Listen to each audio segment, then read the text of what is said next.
7 Luna candidates entered the Chamber of Truth, and all 7 walked out shaken, furious, or in tears.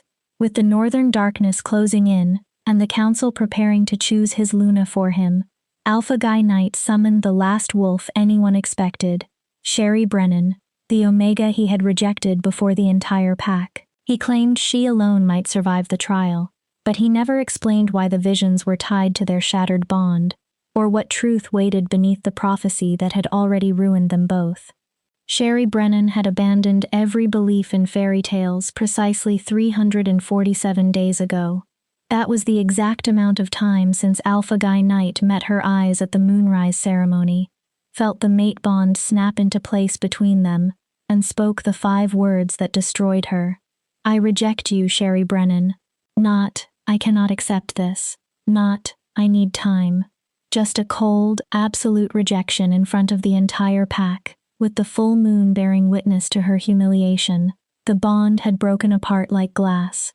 Sherry could still remember falling to her knees in the ceremonial circle. She remembered the breathless pain in her chest, as something fundamental tore loose inside her. She remembered the way the other pack members averted their eyes. Even her own mother had turned her gaze away, as if Sherry's rejection was too humiliating to watch.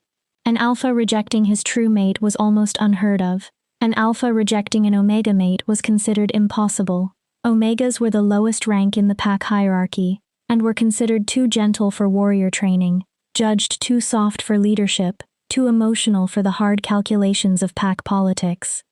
Sherry's wolf was small and gray, ordinary in every visible way. She had no powerful family connections, no special gifts, no apparent reason for the moon goddess to have chosen her as mate to the strongest alpha in 3 territories. Guy had decided at once that the bond was a mistake, and he had acted to correct it. Now Sherry lived in the old cottage at the edge of Packlands where rejected wolves were left to disappear from notice. She worked in the pack's archives sorting records almost no one ever opened, unseen by everyone considered important. The other Omegas pitied her. The warriors ignored her. The higher-ranked wolves looked straight through her as though she were transparent. Her mother visited once a month, always wearing the same sorrowful smile and the same hollow reassurance. You're still part of the pack, Sherry. You still belong here. But belonging somewhere and being wanted there were not the same. Sherry was shelving century-old pack records when she heard the commotion in the main square. Raised voices. The sharp authority of the Beta's command cutting through the autumn air. She knew she should ignore it.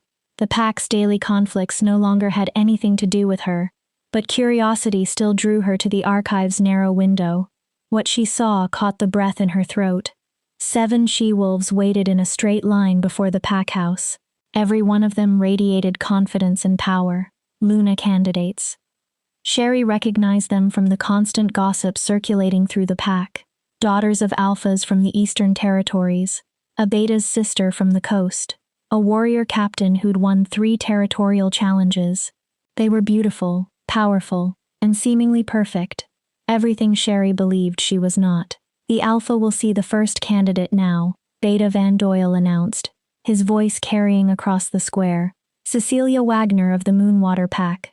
Cecilia was stunning, tall and graceful, with silver blonde hair that caught the light like moonbeams. She walked into the pack house with her chin raised every inch an alpha's mate. Sherry turned away from the window. It had nothing to do with her. Guy would choose one of these perfect she-wolves, would select his Luna, and create the future expected of him. A future that had never included a weak little Omega, who could not even hold on to a mate bond the goddess herself had forged. She returned to the records, and forced herself to focus on the faded handwriting in the ledger before her. But even through the thick archive walls, she heard the shouting. 30 minutes later, Cecilia Wagner came storming out of the pack house, her face flushed with fury and something else, fear. Her entourage rushed to her side as she climbed into a waiting car. The door slammed. The engine roared. Within minutes, the first Luna candidate was gone. Sherry frowned. Sherry had not expected that. One by one throughout that day and the next, the other candidates entered the pack house for the trial, and one after another they emerged, each showing a different kind of distress. Edna Graham came out pale and shaking. Autumn Barton left in tears, supported by her guards. Magdalena Hobbs looked furious, her hands clenched into fists as she marched to her vehicle without a backward glance. By the third day, all 7 candidates had failed. The pack house seemed as silent as a tomb, heavy with tension. Sherry caught whispers in the market, broken pieces of confused gossip. What kind of trial makes an alpha's daughter cry? They say he asked them impossible questions. No, I heard it was a test of strength, and none of them could complete it. My cousin knows someone who knows the beta, and apparently it's not strength at all. It's something about. No one appeared to know what the trial actually involved, only that every single Luna candidate had failed it. Sherry reminded herself that it did not matter. Guy would find someone eventually. Maybe he'd lower his standards, choose a suitable mate, even if she was not perfect. Alphas needed Lunas. That was how pack hierarchy functioned, how bloodlines continued, how power remained stable. She was restocking supplies in the archive storage room when she heard the voice. Sherry Brennan.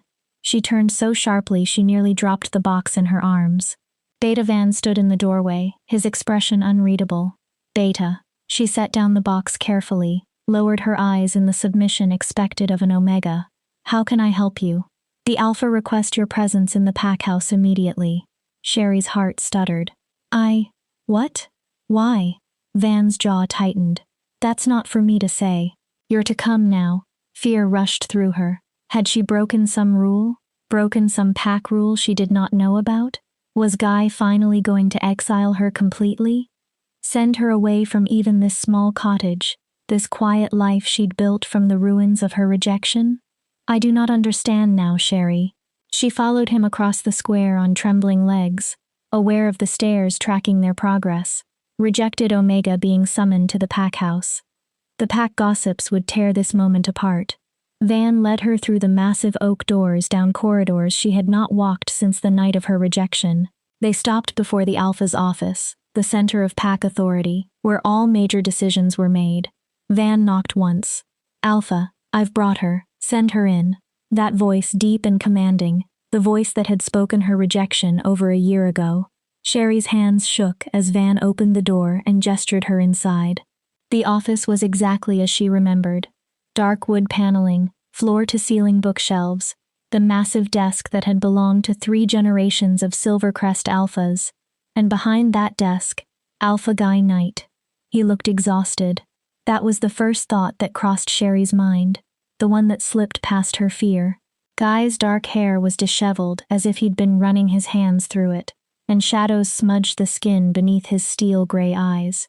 He wore a simple black shirt, no formal pack regalia, and something about that felt wrong. Alphas were not supposed to reveal vulnerability. Sit, he said, nodding to the chair across from his desk. Sherry sat, kept her spine straight, her hands folded in her lap, her eyes fixed on a point just past his shoulder, neutral, careful, and properly submissive. Do you know why I called you here? No, Alpha.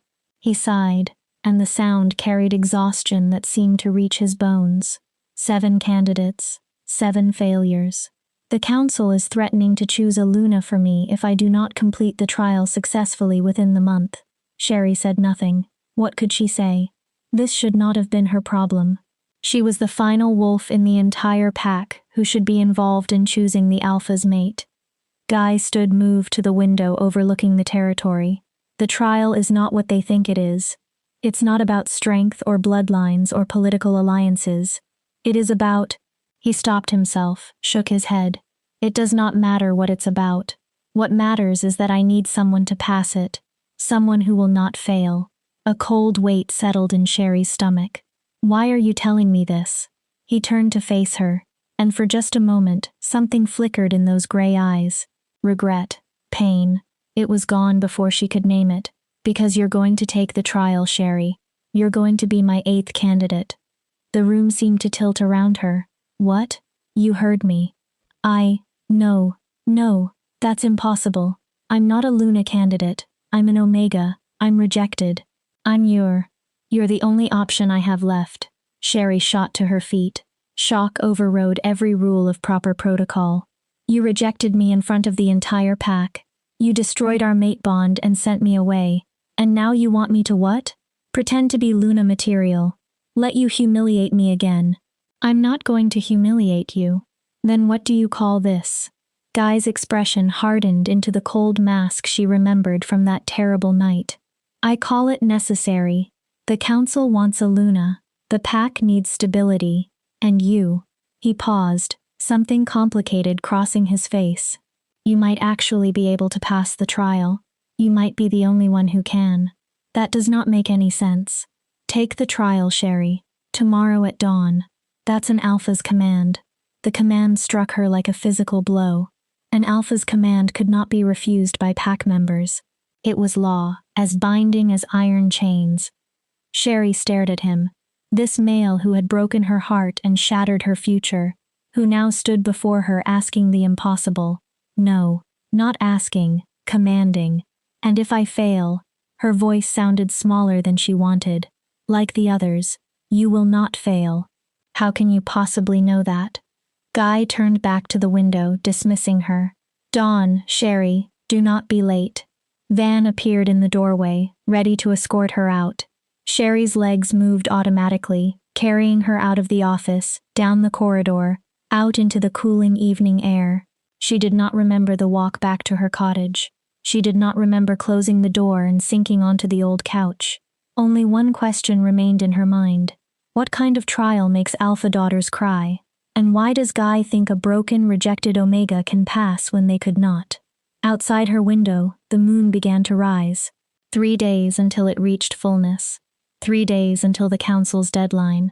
3 days until Sherry would face whatever impossible test had defeated 7 perfect Luna candidates. She closed her eyes and tried not to think about how badly this could destroy what little remained of her heart.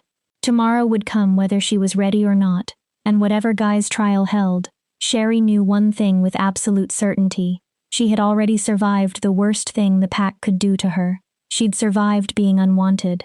Whatever came next would be only another thing to survive. Chapter 2. The Trial Begins.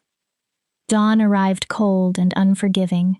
Sherry stood before the pack house in her simplest dress, gray cotton that matched her wolf.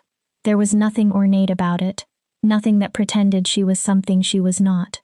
Around her, pack members gathered in the square, drawn by the news that had raced through the pack like wildfire through the night. The rejected Omega was taking the Luna trial. Their stares seemed to burn against her skin. Pity from some, curiosity from others, and from a few of the higher-ranked wolves barely concealed contempt. What was Guy thinking, letting an Omega embarrass the pack like this? Sherry kept her chin up. She had learned how to endure stares over the past year. Beta Van emerged from the pack house, his face carefully neutral. The Alpha will see you now, Sherry Brennan. No candidate, no formal title, just her name. Without ceremony or pretense, she climbed the steps alone. No entourage like the other candidates had brought, no supporters or advisors, just one rejected Omega, walking alone toward the test that had broken 7 she-wolves, who were better than her in every measurable way. The pack house interior was different this morning. The usual bustle of activity had ceased. No warriors training in the side rooms, no Omegas preparing breakfast in the kitchen, no children running through the halls. It seemed deserted, as if the building itself was waiting with held breath. Van led her past the Alpha's office, deeper into the pack house than she'd ever been. They descended a staircase she had not known existed, stone steps worn smooth by generations of paws and feet. The air became colder and damper, carrying the weight of something ancient. Where are we going? Sherry asked. The trial chamber. It's been sealed for 60 years, only opened when an Alpha needs to choose a Luna through the old ways. The old ways? Van did not answer. They'd reached the bottom of the stairs where a massive wooden door stood, carved with symbols Sherry did not recognize. Wolves and moons and something else. Letters in a language that predated the modern packs. Van pushed the door open. Good luck, Sherry. You will need it. Then he stepped back and the door closed behind her with the final sound of a tomb sealing shut. The chamber was circular, cut directly into living rock. Torches burned in wall sconces, casting restless shadows across the stone. At the center of the room, beside a table covered in ancient artifacts, stood Alpha Guy Knight. He looked different down here, more raw, more dangerous. His eyes glowed faintly with his wolf's presence, and the alpha power that usually stayed controlled radiated from him in waves that made Sherry's Omega instincts cry out at her to submit, to kneel, to bare her throat. She stiffened her legs and refused to kneel. "You came," Guy said. "You commanded it. What choice did I have?" Something that might have been respect flickered across his face. The others could have refused. An alpha's command can be challenged if the wolf is willing to face the consequences. "You're braver than you think, Sherry. Or perhaps more foolish." She looked around the chamber at the carved walls, at the artifacts on the table. "What is this place?" "The Chamber of Truth. It was built by the first alphas when the packs were young and the moon goddess still walked among us." Guy moved to the table, picked up what looked like an ancient ceremonial knife. Luna trials used to be simple. Fight the strongest challenger, prove your dominance, take your place at the alpha's side. But the first Silvercrest Luna was an Omega. Sherry's head snapped up. "What? You did not know?" Guy's mouth curved into something that was not quite a smile. "The pack historians do not like to talk about it. It does not fit the story that Lunas must be strong, dominant, perfect. But our founding Luna was the weakest wolf in her pack, and she passed a trial that defeated every warrior who tried." "What sort of trial?" "One that tests what actually matters in a Luna. Not strength, not dominance, not political connections." Guy set down the knife, picked up a small crystal vial filled with silver liquid. "This trial tests truth, Sherry. The ability to see clearly, to judge fairly, to recognize worth even when it's hidden." He crossed to where she stood, held out the vial. Up close, she could see the strain in his face, the tension in his shoulders. Whatever the trial demanded, administering it clearly cost him something. 7 candidates failed, Sherry said quietly. What happened to them? They saw what they needed to see, and they could not accept it. Guy's voice dropped lower. "The trial shows you 3 visions, Sherry, 3 moments of truth. In each one, you must make a judgment, decide who is worthy, who is false, who deserves mercy. Choose correctly, and you pass to the next vision. Choose wrong, and the trial ends." That's it. Just choosing correctly. It is nowhere near as simple as it sounds. Guy held the vial up to the torchlight. The liquid inside seemed to move on its own, swirling with inner light. "The visions show you uncomfortable truths. Truths about yourself. Things about the pack. Things about—" He stopped himself. The other candidates could not face what they saw. Their prejudices, their assumptions, their certainties about how the world should work. All of it got in the way of seeing clearly. Sherry's heart pounded. "And you think I can see clearly, me?" The rejected Omega who could not even hold on to her own mate bond. Guy's expression shuddered. "I think every comforting illusion has already been stripped from you. I think you know what it's like to be judged unfairly, to be dismissed because of what you are, instead of who you are. I think," his voice roughened, "I think you might be the only wolf in this territory who can pass this trial with an open heart. You were the one who rejected me." The accusation escaped before Sherry could hold it back. "You felt our mate bond snap into place, and you rejected me in front of everyone. You destroyed me, Guy. And now you want me to trust you, to drink some ancient potion and see visions and make judgments about worth. No." Guy's eyes met hers, and for the first time since her rejection, she saw past the alpha's mask to the wounded male beneath it. "I am asking you to trust yourself. The trial does not care what I think. It does not care about ranks or bonds or pack politics. It only cares about truth." He placed the vial firmly in her palm. The glass was warm, almost alive against her palm. "Drink it, Sherry. Face the visions. Prove that an Omega can see more clearly than an Alpha's daughter. Prove that being broken does not mean being blind." Sherry lowered her gaze to the vial. Silver liquid swirled inside, hypnotic and terrifying. 7 candidates had drunk this. 7 perfect she-wolves had failed. What made Guy think she would be different? But then she remembered she possessed almost nothing left to lose. No mate, no status, no future beyond the archives and her lonely cottage. If she failed this trial, she'd still be rejected, still be invisible, still be unwanted. At least she would know she had faced it. Sherry uncorked the vial and drank. The liquid tasted like moonlight and silver and ancient magic. It burned down her throat, spread through her chest, filled her veins with ice and fire. The chamber twisted around her. Guy's face blurred. The torches went dark. And then the first vision crashed into her mind like a tidal wave. Vision 1, the warrior's choice. Sherry stood in a training yard she did not recognize. Two wolves faced each other in the center, one massive and black, the other small and rust-colored. Both were bloodied, panting, clearly at the end of a brutal challenge. "Yield," the black wolf snarled. His voice carried alpha power, dominant and overwhelming. The rust-colored wolf bared her teeth. "Never. You've lost. Your pack is mine. Yield with dignity or die in dishonor. My pack will never submit to a tyrant." The black wolf lunged. The rust-colored she-wolf dodged, but she was too slow, too injured. He caught her throat in his jaws, held her pinned to the ground. One bite and she'd be dead. Then a voice called out from the edge of the yard. "Stop!" A young male ran into the circle, barely past his first shift, skinny and awkward with youth. He threw himself between the two wolves. "Please, she's my mother. I'll yield. I'll swear loyalty to you. Just do not kill her." The black wolf released the she-wolf's throat, stepped back. "You would submit where your mother will not?" "Yes. Yes. I swear on the moon goddess. I'll serve you faithfully. Just let her live."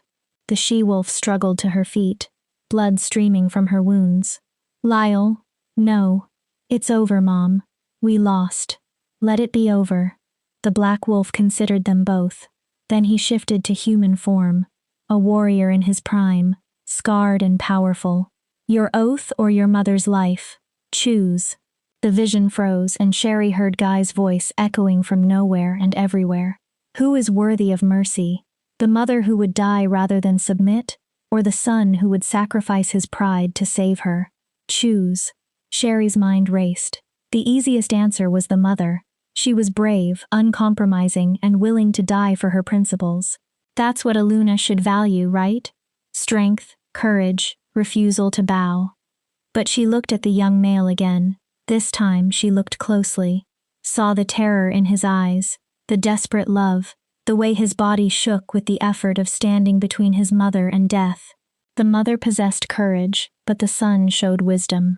The mother would die for her pride and leave her pack leaderless. Her wolves would be scattered or slaughtered. The son saw the larger picture. That survival sometimes meant swallowing your pride, that protecting your people mattered more than personal honor. "The son," Sherry whispered, "the son is worthy of mercy, because he understands that leadership is not about never bending. It's about knowing when bending saves lives." The vision broke apart like glass. Sherry gasped. Back in the chamber, Guy caught her elbow as she swayed. "One down," he said quietly. "Two to go." What was that? Did that really happen? 60 years ago, that young male became Beta of the Eastern Territory. His mother died in the next challenge because she never learned to bend. Guy studied her. The first candidate, Cecilia Wagner, she chose the mother. Said the son was a coward for submitting, but he saved his pack. Cecilia could not see that. All she saw was submission, and to her, submission was weakness. Guy's hand remained on her arm. "You saw differently." Before Sherry could respond, the chamber spun again. The second vision closed around her mind. Vision 2, the healer's burden, a small cottage, an old she-wolf lying in bed dying. Two figures stood beside her, a healer with gentle hands and a male who looked like the dying wolf's son. "There's nothing more I can do," the healer said softly. "The sickness has taken too deep. I can ease her pain, but I cannot save her." "Then ease it," the son's voice broke. "Please do not let her suffer." The healer reached for a bottle on the bedside table. Her hands trembled as she measured out a dose, then stopped. "This will end her pain, but it will also end her life. The law says I must let her pass naturally." that hastening death is forbidden, even for mercy. The law is cruel. The law protects us from those who would kill disguised as healing. The old she-wolf's eyes opened. She looked at her son, then at the healer. "Please," she whispered, "let me go. I'm tired. I'm so tired." The son turned to the healer. "I am asking you to break the law, to show mercy, to end her suffering. And if I'm caught, if the pack elders discover what I've done, I'll protect you. I swear it. Your oath will not stop them from exiling me, from declaring me a murderer." The healer's hands shook harder. "But she's suffering, and I became a healer to ease suffering." The vision froze. Guy's voice. "Who is in the right? The healer who follows the law even when it causes suffering, or the healer who breaks it even when mercy might destroy her? Choose." Sherry stared at the frozen scene. This choice was harder and far more complicated. There was reason in both choices. Both had consequences. The law existed for good reason, to prevent abuse, to protect the vulnerable. But the law was also rigid, unable to account for individual circumstances, for cases where mercy might matter more than rules. She thought about her own experience, about how pack law said an alpha could reject a mate, how no one had questioned Guy's right to destroy their bond, even though it had nearly destroyed her. The law had protected him and abandoned her. Sometimes the law itself failed. "The healer who shows mercy," Sherry said, "because laws should serve compassion, not replace it. Because the moon goddess gave us judgment so we could choose kindness over cruelty, even when cruelty is legal." The vision shattered. Sherry collapsed to her knees this time. The visions were draining more from her than she'd expected. Guy knelt beside her, steadied her with a hand on her shoulder. "Two down," he said. His voice carried something that might have been pride. Magdalena Hobbs chose the other way, said laws exist for a reason, that personal feelings cannot override pack safety. She failed the trial right there. Was she wrong? No. She was right from a certain perspective. But Aluna needs to see beyond the rules to the hearts beneath them. You saw that? You chose compassion over certainty. Guy's hand tightened on her shoulder. "One more vision, Sherry. The hardest one. I do not know if I can. You can. You're stronger than you think." The chamber began to spin once more, and the third vision rose like a nightmare made real. Vision 3, the rejected bond. Sherry stood in a ceremonial circle under a full moon. She recognized this place, this moment. This was the night Guy had rejected her. She saw herself, younger, more hopeful, wearing the white dress reserved for mate bonding ceremonies. Saw the way her face lit up when Alpha Guy Knight stepped into the circle. Saw the exact moment the mate bond snapped into place between them, golden and bright and perfect. And then she watched Guy's expression shudder, watched him take one look at her at the plain Omega who could not possibly be worthy and make his choice. "I reject you, Sherry Brennan." She watched herself fall, watched the bond shatter, watched her mother look away in shame, watched the pack murmur and whisper and judge. But this time, the vision did not stop there. It followed Guy as he walked away from the ceremony, showed him alone in his office, hands clenched into fists, his wolf howling in agony inside him, showed him clawing at his own chest, as if he could tear out the pain of a severed mate bond. "I had to," he whispered to the empty room. "I had to protect her." The vision shifted, showed a meeting between Guy and 3 elder wolves Sherry did not recognize. They were dark-robed, ancient, and powerful. "The Omega cannot be your Luna," the eldest said. "Our prophecy is clear. If the Alpha bonds with one so weak, the pack will fall to the darkness coming from the north. You must reject her, you must choose strength. She is my mate. The moon goddess chose. The goddess makes mistakes. The prophecy does not reject her, Alpha Knight. Save your pack." The vision showed Guy's face. The agony of choice. The impossible decision. Duty or destiny. His pack or his mate. He chose duty. The vision froze. Guy's voice rough with emotion. Who deserves judgment? The Alpha who rejected his mate to save his pack, or the Omega who was sacrificed for a prophecy she never knew existed? Choose. Sherry could not breathe. For all this time she had believed Guy rejected her because she was not good enough, because an Omega was not worthy of an Alpha, because she was broken and plain and weak. But he'd rejected her to protect her, to save the pack, because someone had told him their bond would bring destruction. The anger she'd carried for over a year weared with sudden, devastating understanding. Guy had suffered too. He'd torn apart his own soul to follow what he believed was right. But that did not make what he'd done to her acceptable. It did not erase her pain. Good intentions did not heal shattered bonds. Both, Sherry whispered. They both deserve judgment. Guy for making a choice that destroyed us without giving me a voice in it. And me, her voice cracked. Me for believing I was worthless instead of asking why, for accepting rejection instead of demanding truth. She looked up at the frozen vision at the image of Guy's anguished face. We both made mistakes. We both deserve consequences. But we also both deserve the word stuck in her throat. Forgiveness. Because sometimes the choices we make to protect others are the ones that hurt us most. The vision burst into blinding light. Sherry came back to herself screaming.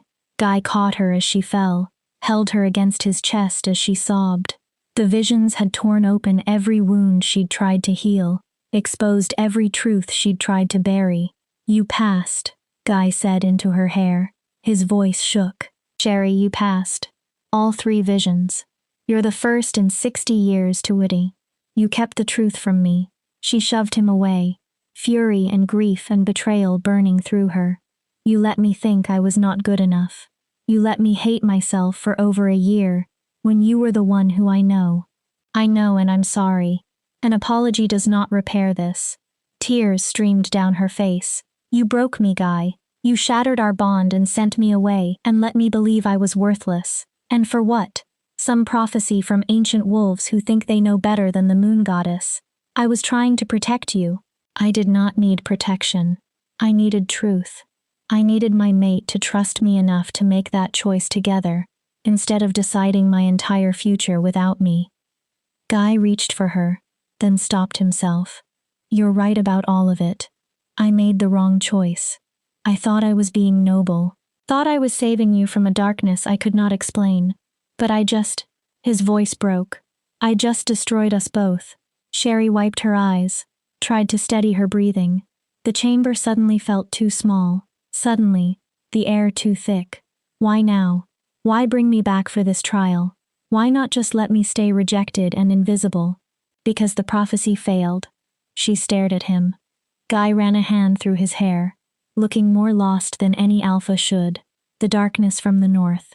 It came anyway. 3 packs have fallen in the past 6 months. The threat the elders warned me about. It's here, and rejecting you did not stop it. It did not even slow it down. I destroyed our bond for nothing, Sherry. For a lie. So what? You want me to be your Luna now? Now that your prophecy failed and you need someone to pass this trial before the council forces a maid on you? No. Guy's eyes met hers, and the raw honesty in them stole her breath. I want you to choose. The trial proves you're worthy. Proves what I should have known from the beginning.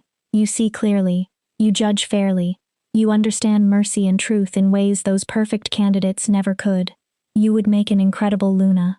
But I will not command you. I will not force another choice on you. Guy stepped back and gave her room. You passed the trial, Sherry. The pack has to acknowledge your worthiness now.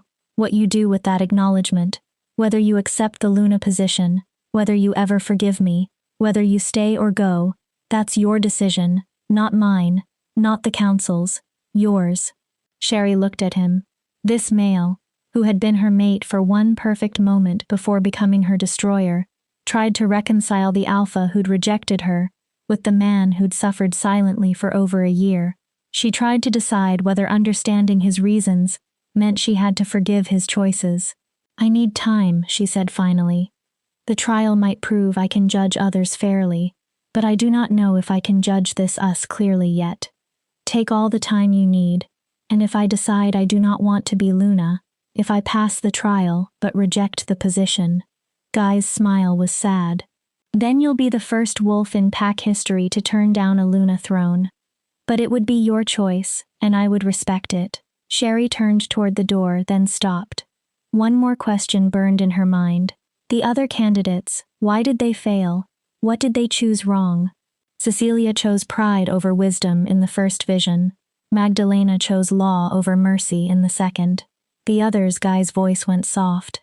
In the third vision, they all chose the Alpha over the Omega. Said I deserved support for making a hard choice, that you should accept rejection gracefully. They could not see that we both deserve judgment. That's why they failed. They could not see an Omega is equal to an Alpha. Exactly. But you did. You saw us both as flawed people making mistakes. Guy met her eyes. You saw the truth, Sherry. Even when it hurt. Even when it would have been easier to just condemn me. Sherry nodded slowly. Then she walked out of the chamber, up the stone stairs into the morning light. The pack waited in the square, silent and shocked. Beta Van stepped forward, his expression unreadable. The trial? He asked. Passed, Sherry said.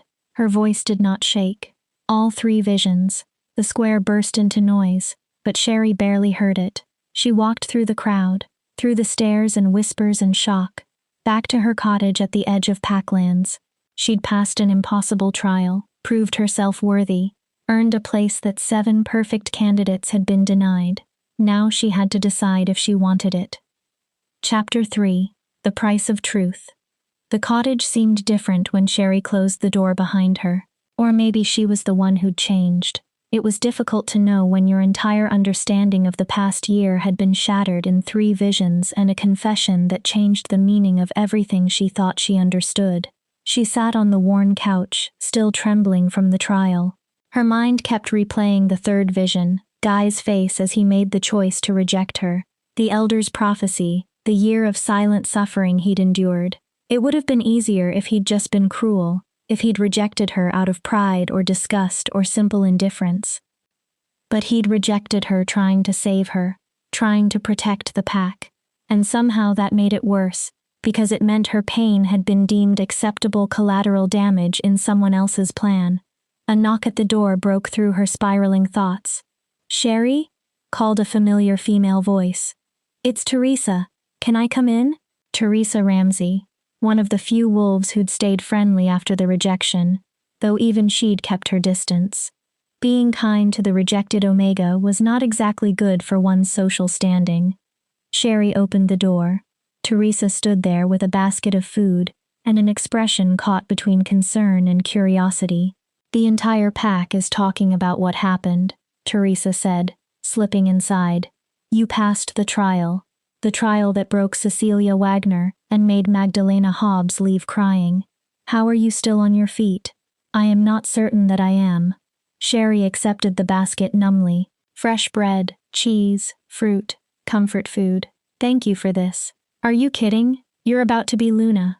I'm investing in our future friendship." Teresa's attempt at humor fell flat when she saw Sherry's face. Oh no, you're not actually considering turning it down, are you?" "I do not know what I'm considering, Sherry." Teresa gripped her shoulders. "Do you understand what you've done? An Omega passed the Luna trial. You've rewritten every assumption this pack has about rank and worth. You're a legend now. I'm a confused, traumatized wolf who just found out her rejection was based on a failed prophecy." Teresa's eyes widened. "What?" Sherry told her. "Everything. The visions, Guy's confession, the elder's prophecy about darkness from the north." By the time she finished, Teresa had sunk into the chair across from her, looking stunned. "So he rejected you to save the pack," Teresa said slowly. "And the pack fell anyway. That's God's. That's tragic for both of you." "Is it?" Sherry's voice came out sharper than intended, "because from where I'm sitting, Guy made a choice that destroyed me, without giving me any say in it. Good intentions do not erase that." "No, they do not." Teresa leaned forward. "But they do complicate things. If he'd rejected you out of cruelty, you could hate him cleanly. This is painfully complicated. This is 2 people hurt by circumstances bigger than both of them." "The trial showed me that we both deserve judgment," Sherry whispered. "But I do not know how to judge this, Teresa. I do not know if understanding why he did it means I have to forgive him. Maybe you do not have to decide that right now. Maybe you just have to decide whether you want to be Luna, independent of Guy, independent of the mate bond that was rejected. Do you want the position itself? Did she truly want it? Sherry had never aspired to leadership, never imagined herself as anything more than what she was, a quiet Omega who preferred books to politics, solitude to pack dynamics. The idea of becoming Luna, of standing at the center of pack attention, of making decisions that affected hundreds of wolves. It terrified her. But there was something else, too. The trial had awakened something else inside her, a small, fierce part of her that had seen those visions and known with absolute certainty what justice looked like, what mercy required, what truth demanded. She'd made the right choices, not because she was strong or dominant or perfect, but because she could see clearly, because being broken had taught her to look past surfaces to the hearts beneath. I think, Sherry said slowly, I might be good at it being Luna, not in the traditional way, but in the way that actually matters, Teresa finished. In the way the trial tests for a commotion outside made them both turn toward the window, raised voices, the sharp bark of command. Sherry recognized Beta Van's voice cutting through the noise. She opened the door to find half the pack leadership standing in her small yard. Van, the head warrior, Fernando Hose, the pack healer, Roseanne Day, and 3 council elders she recognized by their ceremonial robes. Sherry Brennan, the eldest, a severe-looking she-wolf named Nilda Robertson, stepped forward. We need to speak with you now. Teresa squeezed Sherry's hand once, then slipped away. Suddenly, Sherry stood alone facing the pack's power structure. All of them gathered on her doorstep like she was important enough to warrant a house call. Because she was, she'd passed the trial. She was technically Luna-elect whether she'd accepted the position or not. Come in, Sherry said, trying to keep her voice steady. Though I do not have enough chairs for everyone. We will not be long, Nilda said. But they filed in anyway, crowding the small cottage with rank and authority. We've come to discuss the trial results. I passed. Guy confirmed it. Alpha Knight confirmed it, Nilda corrected sharply. And yes, you passed. All 3 visions correctly answered. That result has created a difficult situation. Fernando crossed his arms. An Omega has not served as Luna in this pack for 200 years. The precedent is concerning. Concerning how? Sherry kept her tone neutral, but anger simmered beneath. The trial does not test for rank. It tests for judgment. Are you saying my judgment is flawed? Your judgment proved sound, Roseanne interjected, shooting Fernando a quelling look. But Elder Robertson is right. This creates complications. The other packs will have questions. Some will see an Omega Luna as weakness, others as an insult to traditional hierarchy. Let them, Van said quietly. Everyone turned to stare at him. The Beta shrugged. The Alpha chose to administer the trial. Sherry passed it. Pack law is clear. She's earned the right to be Luna. What other PS think is irrelevant? It's not irrelevant when those packs control trade agreements and territorial boundaries, Fernando snapped. We cannot afford to alienate our allies by installing an Omega. As what? Sherry's voice cut through the argument like a blade. As someone who sees clearly enough to recognize worth regardless of rank. As someone who chooses mercy over rigid law. As someone who can judge both an Alpha and an Omega fairly. She stood and met each of their eyes in turn. The trial exists for a reason. It tests for qualities that matter more than bloodlines or physical strength. I passed it. 7 ranked she-wolves failed. Either the trial means something or it does not. You do not get to pick and choose based on whether you like the results. Silence fell in the cottage. Nilda studied Sherry with new intensity. You sound like a Luna already. I sound like someone who's tired of being told she's not enough. Sherry corrected. I spent a year believing I deserved rejection because I was not strong enough, beautiful enough, dominant enough. Then I passed a trial that's defeated every perfect candidate in 60 years. So, forgive me if I'm not particularly interested in your concerns about pack politics and traditional hierarchy. The Omega has teeth, Fernando muttered, but there was a hint of respect in his voice. Now, the question, Roseanne said gently, is what you want, Sherry. The trial proves your worthiness, but it does not require you to accept the position. If you choose to decline, we would respect that decision and find another solution for the Alpha's Luna requirement. What other solution? The council members exchanged glances. Milda spoke carefully. The Alpha would be required to choose a mate from the available candidates regardless of the trial results. Likely a political alliance, someone from the eastern or coastal territories who could strengthen our position against the northern threat. A loveless match for pack security, Sherry said. Many Alpha pairings are exactly that. Love is not always possible or even advisable. Sherry thought about the vision, about Guy's face as he rejected their mate bond, believing he was saving the pack, about the year of silent suffering that followed, about prophecies that failed and choices that destroyed. I need to speak with Guy, she said. Before I make any decision, I need to talk to him alone. Milda nodded slowly. That's reasonable, but the council needs an answer by tomorrow's sunset. The deadline for the Luna position is 3 days away, and we need time to arrange alternatives if you decline. Tomorrow's sunset, Sherry agreed. I'll have an answer then. They filed out, leaving her alone in the cottage that suddenly felt too small to contain all the questions spinning through her mind. Luna? She could be Luna, not as Guy's mate.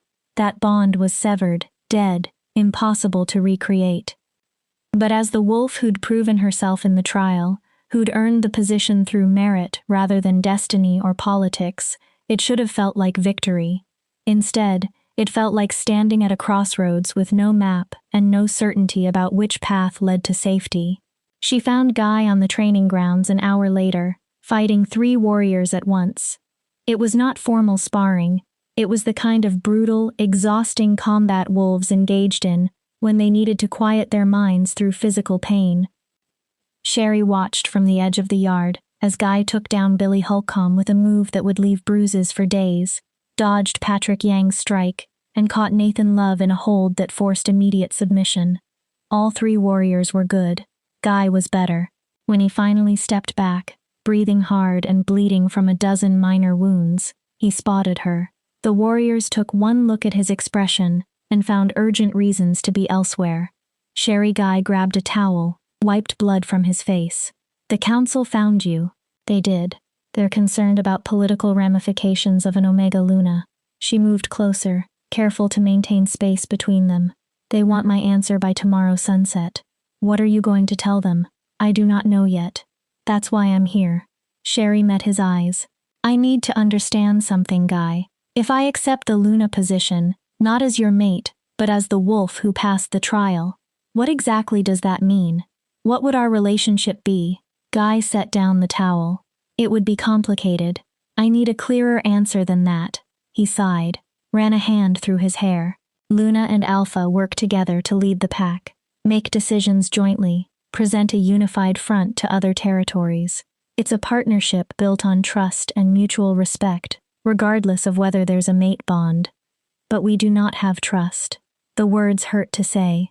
You made that choice without allowing me a voice that destroyed us both. How am I supposed to trust you with pack decisions when you did not trust me with our own future? You are not expected to. Not yet. Guy's honesty was with the force of a slap. If you accept Luna, we'll have to build trust from nothing. It'll be hard, probably painful. We will make mistakes. But, he paused. I think you would be an incredible Luna, Sherry. Not despite being an Omega, but because of it. You see things others miss.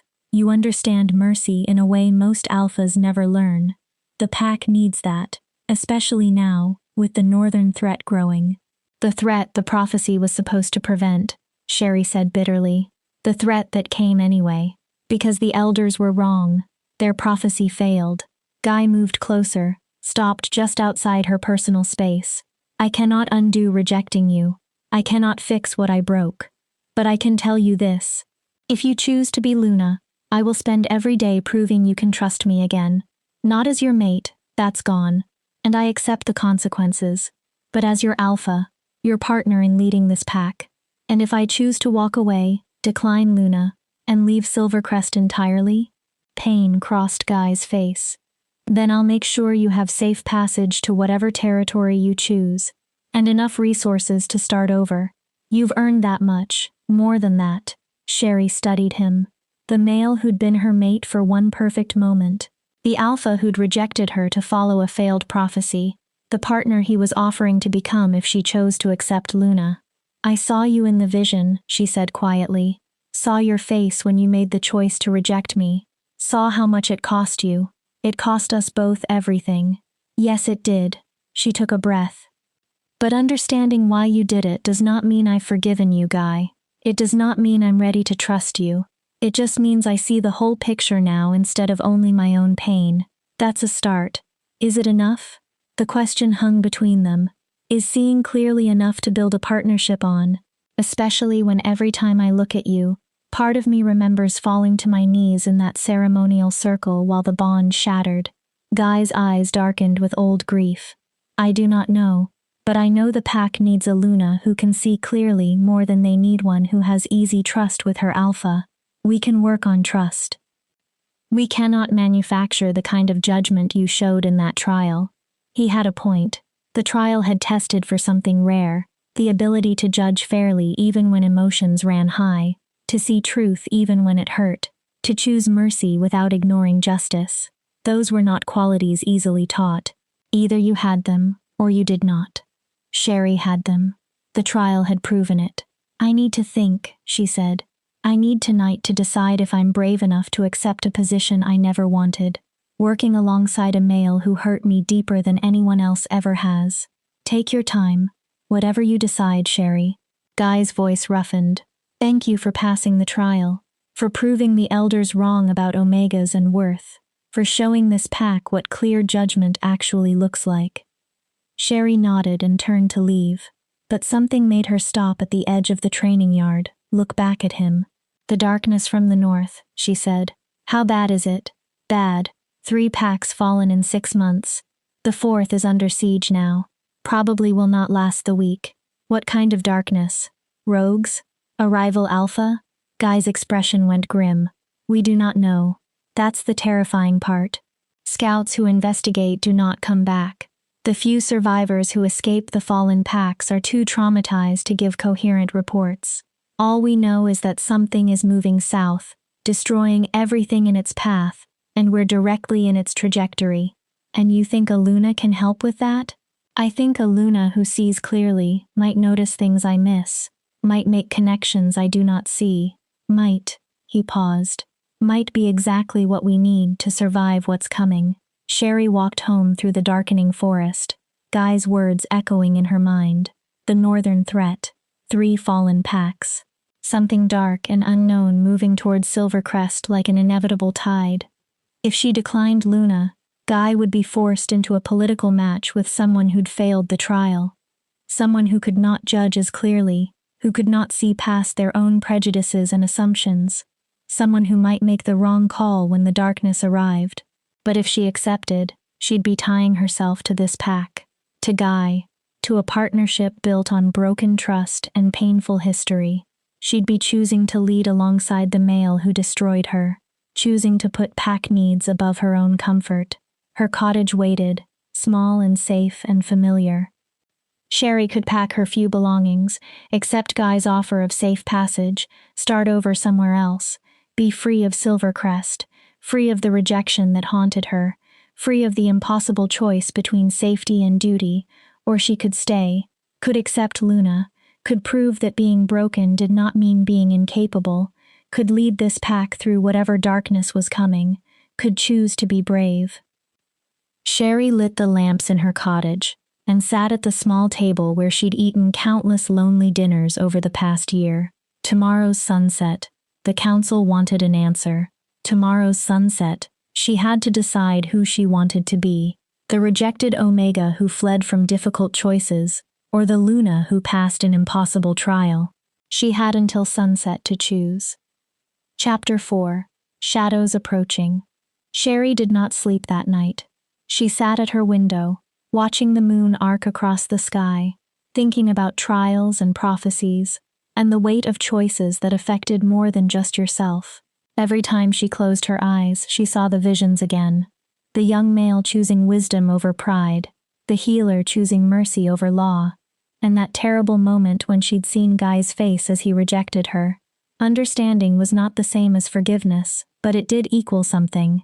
It meant context, complication, the realization that nothing in life was as simple as victim and villain, right and wrong, worthy and worthless.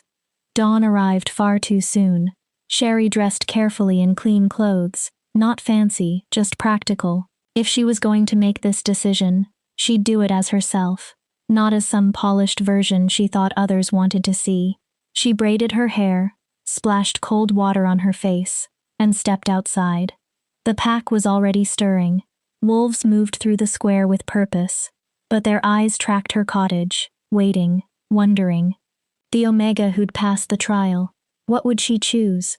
Sherry walked to the pack house, her heart pounding. She'd made her decision sometime around 3 a.m., watching the stars and thinking about darkness moving south. It was not the decision she would have chosen for comfort, but it was the one she could live with. Beta Van met her at the entrance. The council is gathering. They expected you closer to sunset. I know what I want to say. No point in dragging it out. Van studied her face, then nodded. The Alpha is with them. Is that a problem? It is fine. He should hear this too. The council chamber was on the second floor, a formal room with a large circular table and walls lined with pack history. Portraits of past Alphas and Lunas looked down from their frames. Generations of strong, dominant wolves who'd led Silvercrest through peace and war. None of them were Omegas. Sherry straightened her spine and walked in. The council sat around the table.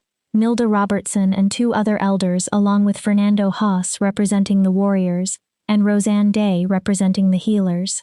Guy stood near the window, his back to the room, but he turned when she entered.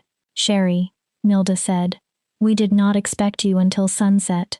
I've made my decision.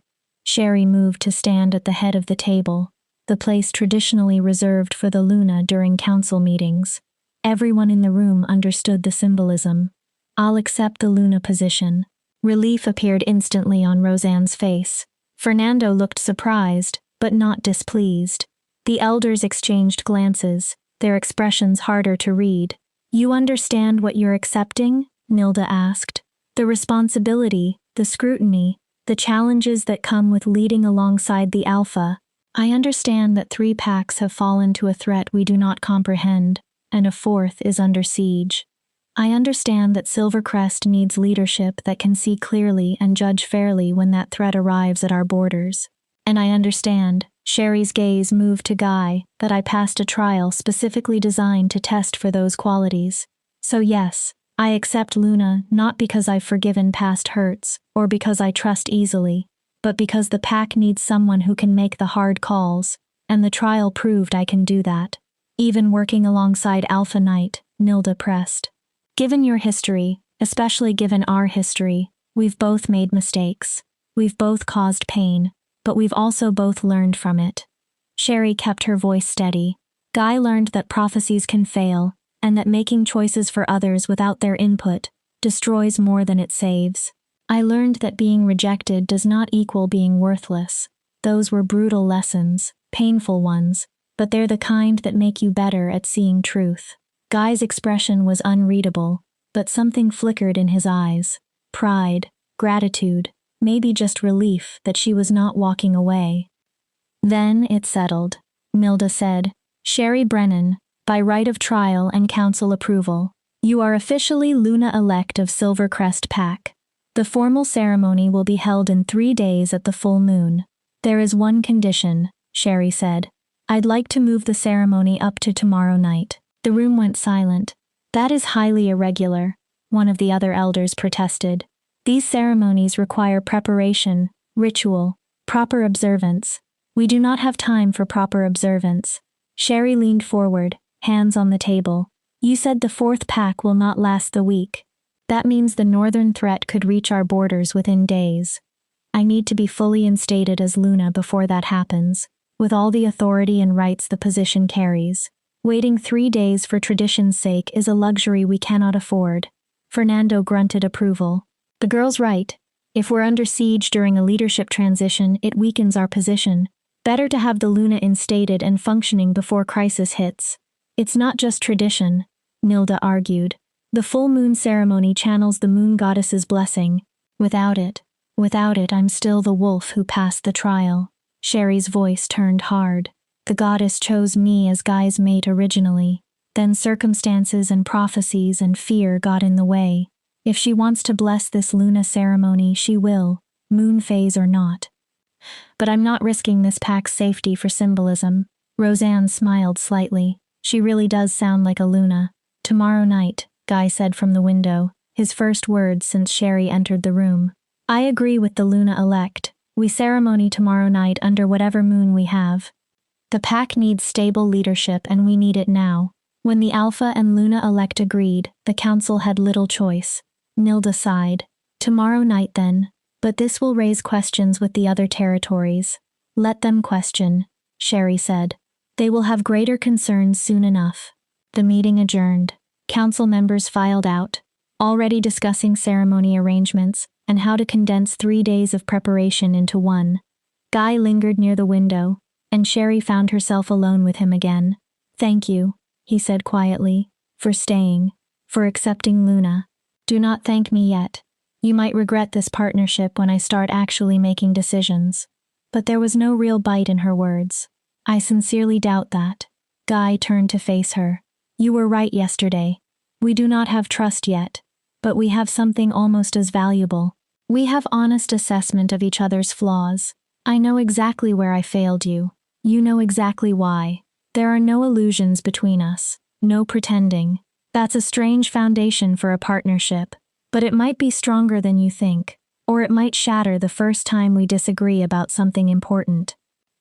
Then we'll deal with that when it happens. He moved closer, stopped at a respectful distance. The ceremony is tomorrow. You will need Luna regalia, a ceremonial dress. Do you have one? I have nothing like that. I was never supposed to be Luna. Remember? Right. Of course. Guy looked uncomfortable. There are traditional dresses in storage worn by past Lunas. Roseanne can help you choose something. Make alterations if needed. The thought of wearing another Luna's dress standing in a dead she-wolf's shoes literally made Sherry's stomach clench. But practicality won out. Fine, I'll coordinate with Roseanne. And after the ceremony, we need to discuss the northern threat. Really discuss it. I'll give you all the intelligence we have, all the survivor reports, everything. A different perspective may reveal something we've missed. You think I'll see something your warriors and scouts have not? I think you see things others miss. The trial proved that. Guy's expression turned grim. We need every advantage we can get. Sherry, whatever's coming, it's worse than rogues, worse than territorial disputes. The survivors who made it out, the few who could speak, they talked about darkness that moves like living smoke, about wolves who vanished screaming, about territory that turns dead and poisoned after it passes through. A chill ran down Sherry's spine. That sounds like old magic. The kind from before the packs organized. That is what frightens me. We're equipped to fight rogues, rival packs, even natural disasters. But ancient magic, dark creatures from the time before civilization, we do not have protocols for that. We do not even have reliable information. Then we will search for the answer together. The accusation escaped before Sherry could hold it back. That's what Luna and Alpha do, right? Face the impossible side by side. Something shifted in Guy's expression. Hope, maybe, or just relief that she was committed to actually trying. Tomorrow night, then after the ceremony, we plan for war. After the ceremony, we plan for survival, Sherry corrected. War implies we understand what we're fighting. Roseanne found Sherry in the archives an hour later, already back at her usual work. The healer carried a large garment bag and wore an expression of determination. Luna-elect, Roseanne said warmly. We need to find you a ceremonial dress. Just Sherry, please. I will not be officially Luna until tomorrow. But you will be Luna tomorrow, which means today we prepare. Roseanne set down the garment bag with care. I brought 3 options from storage, all from past Lunas, all traditional style, but different enough that you might find one that feels right. She pulled out the first dress, deep blue silk with silver embroidery, elegant and formal, beautiful, but incredibly impractical. The second was similar, cream-colored with gold accents. The third, Sherry's breath caught. The third dress was simpler, forest green with minimal embellishment, designed for movement rather than show. It looked like something a wolf could actually function in, not just pose in for ceremonies. That one, she said. The green one. Roseanne smiled. I suspected you would choose that one. It belonged to Luna Edith about 80 years ago. She was a practical Luna, more interested in getting things done than looking impressive. The pack loved her for it. Was she? Sherry hesitated. Was she Omega? No. Beta rank, but she came from a small pack, had no fancy bloodline or political connections. Some wolves questioned her worthiness at first too. Roseanne held up the dress. Try it on. Let's see what alterations we need.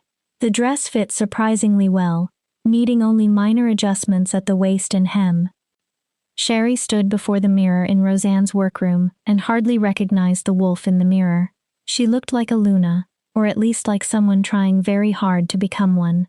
It suits you, Roseanne said, pinning the hem, better than Cecilia Wagner would have. That one wanted diamonds and gold, wanted everyone to see her rank from across the territory. Is that why she failed the trial? Partly, she could not see past appearances to truth, kept judging the visions based on who looked strongest, who held highest rank. Roseanne glanced up. You judged based on character, on what actually mattered. That's rare, Sherry, especially in someone young. I'm not that young. 26 is not. You're young for Luna. Most do not take the position until their 30s at least. You'll face wolves who think your age makes you unqualified. Roseanne finished pinning, sat back. But age and wisdom are not the same thing. You've learned more in your year of rejection than most wolves learn in a decade of comfort. Sherry studied her reflection. Did you know about the prophecy? About why Guy rejected me? Roseanne's hands stilled. I knew there were elders pressuring the alpha. I did not know the specifics until recently. I'm sorry, Sherry. If I'd known, if any of us had known the real reason, what would you have done? Contradicted the elders? Questioned the alpha's decision? Sherry shook her head. The pack hierarchy does not work that way. Omegas and healers do not override alphas and council members. Perhaps they should. At least sometimes. Roseanne stood, met Sherry's eyes in the mirror. You intend to change the old order, do you not? As Luna, you're going to challenge the way we've always done things. I'm going to try to keep the pack alive, Sherry said. If that means challenging tradition, so be it. Good. Roseanne smiled. We need a Luna who will shake things up. The old ways are clearly failing us. Not if prophecies fail and threats we cannot identify are destroying packs. They finished the alterations in comfortable silence. When Sherry finally changed back into her regular clothes, Roseanne packed the dress carefully. Tomorrow night, the healer said, you'll stand before the pack and accept Luna formally. It's a powerful ceremony, Sherry. You'll feel the pack bond snap into place, connecting you to every wolf in Silvercrest. The connection can be overwhelming, more overwhelming than mate bond rejection, different kind of overwhelming. The mate bond is one connection, intense and focused. Pack bonds are hundreds of connections all at once. You'll feel their loyalty, their doubts, their hopes, their fear about what's coming from the north. Roseanne squeezed Sherry's hand. But you'll also feel their strength, and they'll feel yours. After Roseanne left, Sherry returned to the archives. She had work to finish before tomorrow's ceremony, and somehow the familiar routine of organizing records helped calm her racing mind. She was cataloging a box of century-old correspondence when she found it. A letter yellowed with age, written in elegant script. The signature at the bottom stopped her breath. Luna Edith Silver, the practical Luna whose dress Sherry would wear tomorrow. The letter was addressed to someone named Christopher, and the content was unexpected. My dear brother, you ask if I regret accepting Luna after everything the pack said about my unsuitability. You ask if I wish I'd married that Eastern Alpha who promised you an easier life, a higher position, a future without struggle. The answer is no. Yes, the pack doubted me. Yes, I faced wolves who thought beta rank was not good enough for Luna, who whispered that Alpha Martin only chose me because the proper candidates refused him. Yes, Every day brought challenges that made me question my own competence. But here's what they did not understand. Being Luna is not about being perfect. It's about being willing to see clearly even when the truth is uncomfortable. It's about choosing the pack's needs over your own comfort. It's about standing beside your alpha and making the hard calls that no one else wants to make. I'm good at this, Christopher. Not because I'm strong or dominant or politically connected, but because I care more about getting it right than looking right. Because I'd rather make the unpopular choice that saves lives than the easy choice that wins approval. The pack is starting to see that, starting to trust that their odd little beta-ranked Luna actually knows what she's doing, and that's worth more than any amount of early acceptance or easy approval. Tell Mother I'm happy, tell Father I'm exactly where I'm meant to be, and tell yourself that sometimes the unsuitable choice turns out to be the only suitable one. With love, Edith. Sherry read the letter 3 times, her hands trembling. It was like Luna Edith had written directly to her across 80 years. She had known exactly what Sherry needed to hear on the night before her ceremony. Being Luna is not about being perfect. It's about being willing to see clearly. She carefully refolded the letter, placed it back in the box, but she committed those words to memory, held them close like armor against tomorrow's uncertainties. Luna Edith had been doubted too, had been considered unsuitable, had faced a pack that questioned her worthiness, and she'd proven them wrong by being exactly who she was, practical, clears, and more interested in getting things done than in looking impressive. Sherry could do that. She could be that kind of Luna. The only question was whether clear sight and practical determination would be enough to face whatever darkness was moving south towards Silvercrest. She'd find out soon enough. That night, Sherry dreamed. She stood in a forest she did not recognize, but wrong. The trees were twisted, their bark black and weeping, something that looked like oil. The ground beneath her feet felt dead. No grass, no undergrowth, just gray ash that stirred with each step. And in the distance, moving between the corrupted trees, something vast and dark and ancient. It had no clear form. Sometimes it looked like smoke, sometimes like shadow, sometimes like a creature too terrible to fully comprehend. But she felt its attention turned toward her, felt it notice her presence in this dead forest. A voice spoke, old as mountains and cold as winter's heart. Little Luna, little broken wolf who thinks she can stand against the inevitable. The packs will fall, the territories will burn, and you will watch everything you try to save turn to ash. Sherry tried to speak, tried to move, but the dream held her frozen. The darkness moved closer, and with it came the smell of death and decay, and something older than either. You passed a trial meant for judging fairness and mercy, but what's coming does not care about fairness.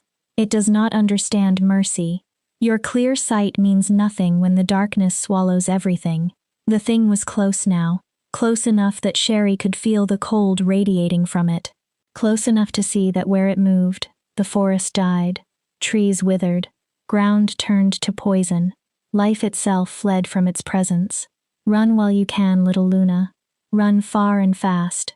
Perhaps you'll survive a few more weeks before the inevitable comes. Sherry woke gasping, her heart racing, her skin cold with sweat. It was only a dream, just a nightmare brought on by stress and Guy's warnings about the northern threat. But it had felt real. It had felt like the darkness itself had reached out across the distance to warn her, to tell her that clear sight and good judgment would not be enough. She did not sleep again that night. Dawn came, and with it the day of her Luna ceremony, the day she would formally accept responsibility for a pack threatened by something that had spoken to her in dreams. Sherry dressed in simple clothes, ate a small breakfast she could barely taste, and tried not to think about twisted trees and ancient voices. Tonight she would become Luna. Tomorrow she would start learning how to fight darkness, if the darkness allowed them that much time. Chapter 5. The Luna Ceremony. The pack gathered at sunset. Sherry stood in Roseanne's workroom, staring at her reflection in Luna Edith's green dress. The alterations fit perfectly. The hem fell just above her ankles, allowing movement, and the waist cinched without restricting breath. It was practical and functional, exactly what Sherry needed. But her hands still shook as she fastened the simple silver clasp at her throat. Nervous? Roseanne asked, adjusting the dress's shoulders one final time. Terrified? Sherry admitted. What if they reject me? What if the pack refuses to accept an Omega Luna? Then they reject you. But I do not think they will. Roseanne turned Sherry to face the mirror again. Look at yourself. Really look. What do you see?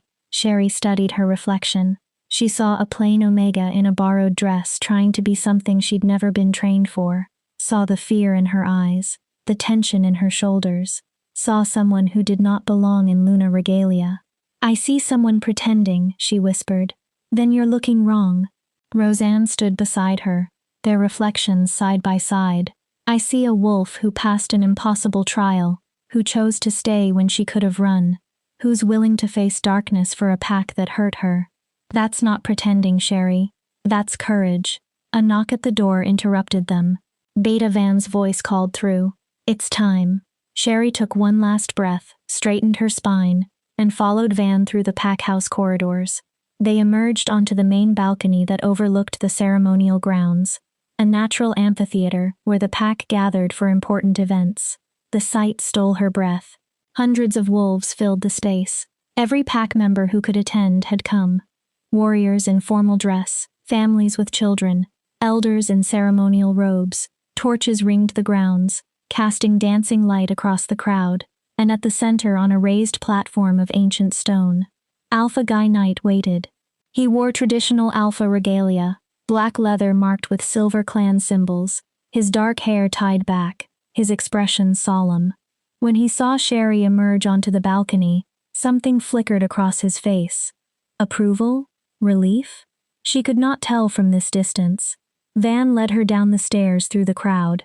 Wolves parted to let them pass, their eyes tracking every step. Sherry heard whispers, felt the weight of their judgment. Some faces showed curiosity, others skepticism. A few, like Teresa, standing near the front, showed open support, but most just watched, waiting to see if the rejected Omega could actually pull this off. They reached the platform. Van stepped back, leaving Sherry alone with Guy beneath the rising moon. It was not full yet, would not be for 2 more days, but it cast enough light to see by. Guy's voice carried across the grounds, amplified by alpha power. We gather tonight to witness the installation of a new Luna. The trial has been passed. The council has approved. The old ways have been honored. He turned to Sherry, held out his hand. She took it, and the touch sent a jolt through her. Not the mate bond that was gone forever, but pack magic, recognizing the connection between Alpha and Luna Elect. Sherry Brennan, Guy said, his gray eyes locked on hers. You passed the chamber of truth. You saw clearly when others saw only their own assumptions. You judged fairly when others judged with prejudice. You chose mercy and justice and balance when others chose one over the other. The crowd murmured. Not everyone knew the trial details, but they were hearing them now. By right of trial and by pack law, you have earned the position of Luna. Guy's grip on her hand tightened. But earning and accepting are different things. Do you, Sherry Brennan, accept the responsibility of Luna? Do you swear to lead this pack alongside the Alpha to protect our wolves? To make the hard choices that leadership demands? This was the moment that would bind her choice.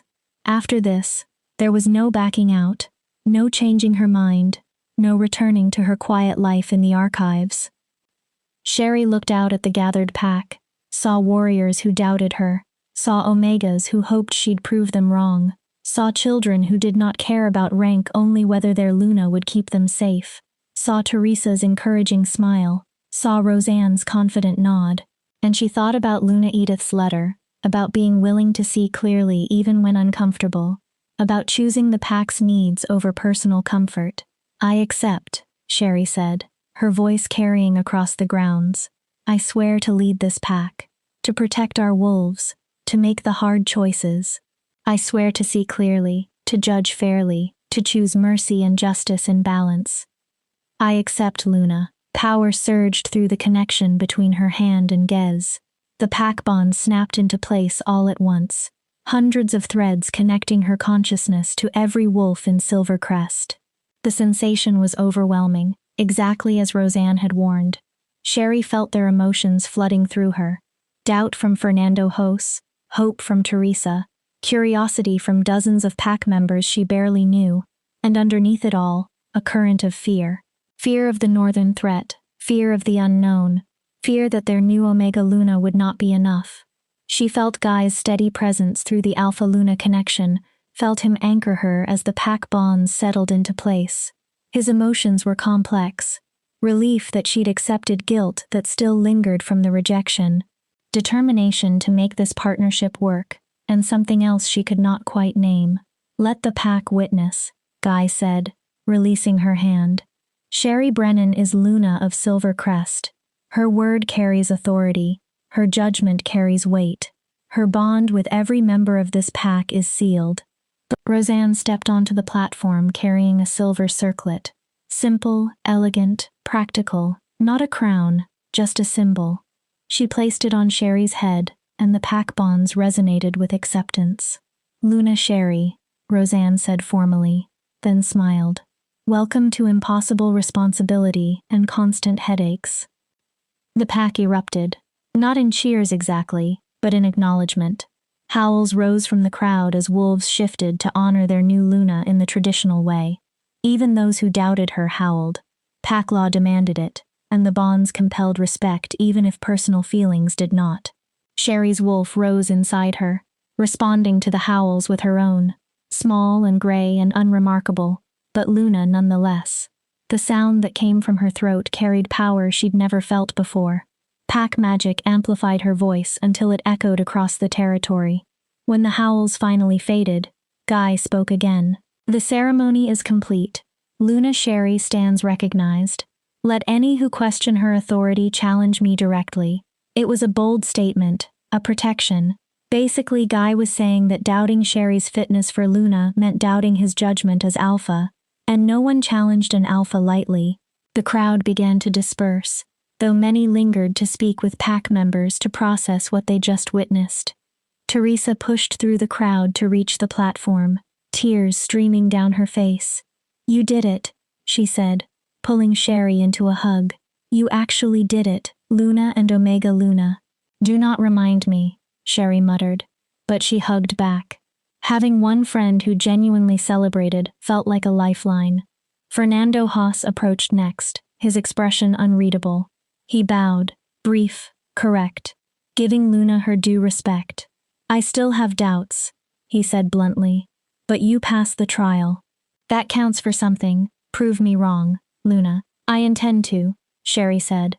Other pack members came forward, some congratulating, some assessing, all testing the new dynamic. Sherry felt their emotions through the pack bonds, a constant low hum of thoughts and feelings that she'd need to learn to filter. When the crowd finally thinned, Guy touched her elbow. We need to talk about the northern threat tonight. Now, the ceremony, just the fourth pack fell this afternoon. His voice was grim. We got word an hour before the ceremony started. I did not want to delay your installation. But Sherry, we're out of time. Whatever's coming, it'll be here within days, maybe sooner. The dream flashed through Sherry's mind. Dead trees, poisoned ground, that ancient voice promising destruction. Show me everything you have, she said. Every report, every survivor account, every piece of intelligence. If I'm Luna now, I need to understand what we're facing. Guy's private office was different from the formal Alpha's office, where the council met. This was a working space. Maps covering every wall, reports stacked on the desk, a tactical board marked with territories and movement patterns. He cleared space for Sherry to sit, then pulled out a thick folder. This is everything we know, which is not much. Sherry opened the folder. The first document was a map of the Northern Territories, marked with red X's over fallen packs. 4 packs in 6 months, each one stronger than the last. The pattern of destruction moved steadily south, and Silvercrest lay directly in its path. Survivor reports, G said, handing her another stack. Read these. Tell me what you notice. Sherry read. The accounts were fragmentary, often incoherent, but certain details repeated across multiple reports. Darkness that moved like smoke, but solid enough to tear through warriors. The trees died where it passed, turned black and twisted, could not shift. Something about it suppressed our wolves. Voices, old voices, speaking words that hurt to hear. My packmate just vanished. One moment there, next moment gone. It was as if something pulled him into shadow. The alpha tried to fight it. His claws passed right through. Then it touched him and he just stopped. Stopped moving, stopped breathing. Stopped being. Sherry set down the reports, her hands shaking. This is not natural. This is not rogues or rival packs or anything we have protocols for. No, Guy agreed. Our best guess is ancient magic. Something from before the packs organized. Before we learned to work together. Maybe something we thought was legend. What legends specifically? Guy moved to one of the maps pointed to the far north. There are old stories about the Waste, territory so far north that no pack claims it. The stories say it's where the first wolves came from, before they learned to shift, before they became civilized, and that something dark lives there, something that predates pack law and moon goddess blessings, something that was supposed to stay contained by ancient wards. You think the wards failed? I think something broke them. Or maybe they just degraded over centuries. Either way, that darkness is moving south, destroying everything in its path. Guy's expression was bleak, and we have no idea how to fight it. Sherry studied the map, traced the pattern of fallen packs. 4 packs, 4 different territories, 4 different strengths and weaknesses, but all of them had fallen within weeks of the darkness arriving. What did they try? She asked. The packs that fell. What tactics did they use? Direct combat.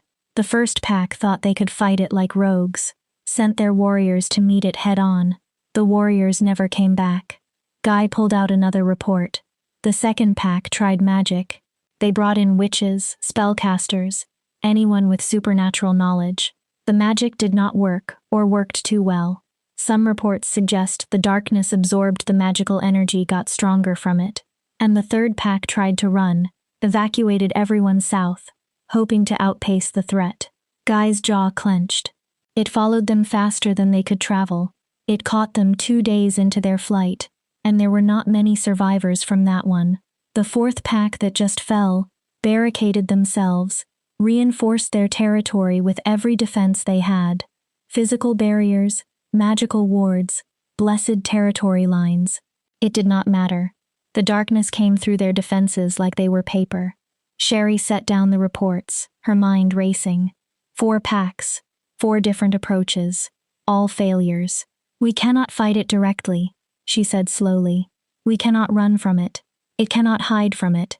We cannot use magic against it. So, what does that leave? I was hoping you'd see something I missed, Guy admitted.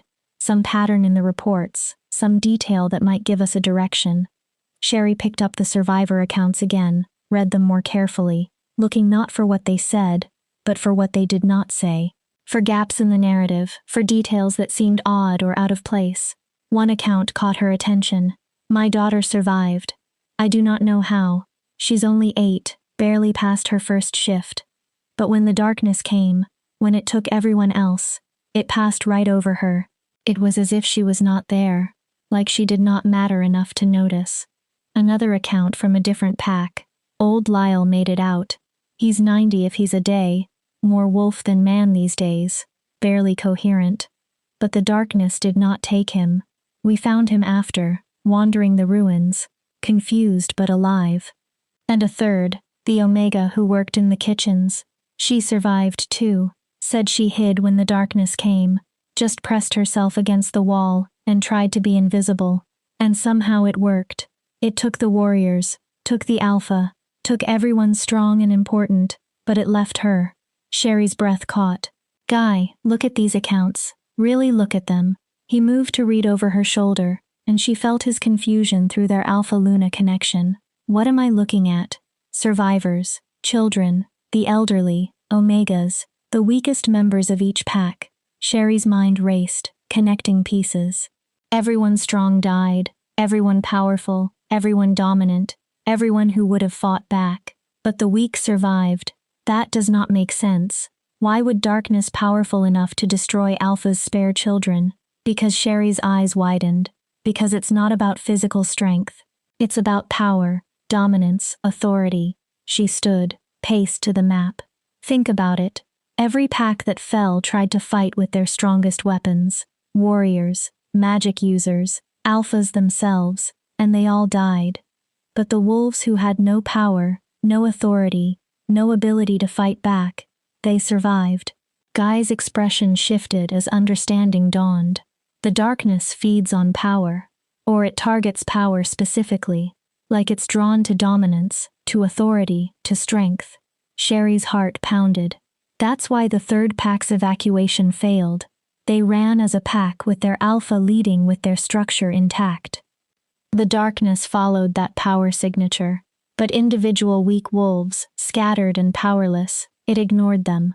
So our warriors are useless. Our strongest fighters are actually vulnerabilities. Guy ran a hand through his hair, looking shaken. Everything we thought would protect us makes us targets. Not useless, just we have to think differently. Sherry stared at the map, at the pattern of destruction. We cannot fight this with strength. We have to fight it with she.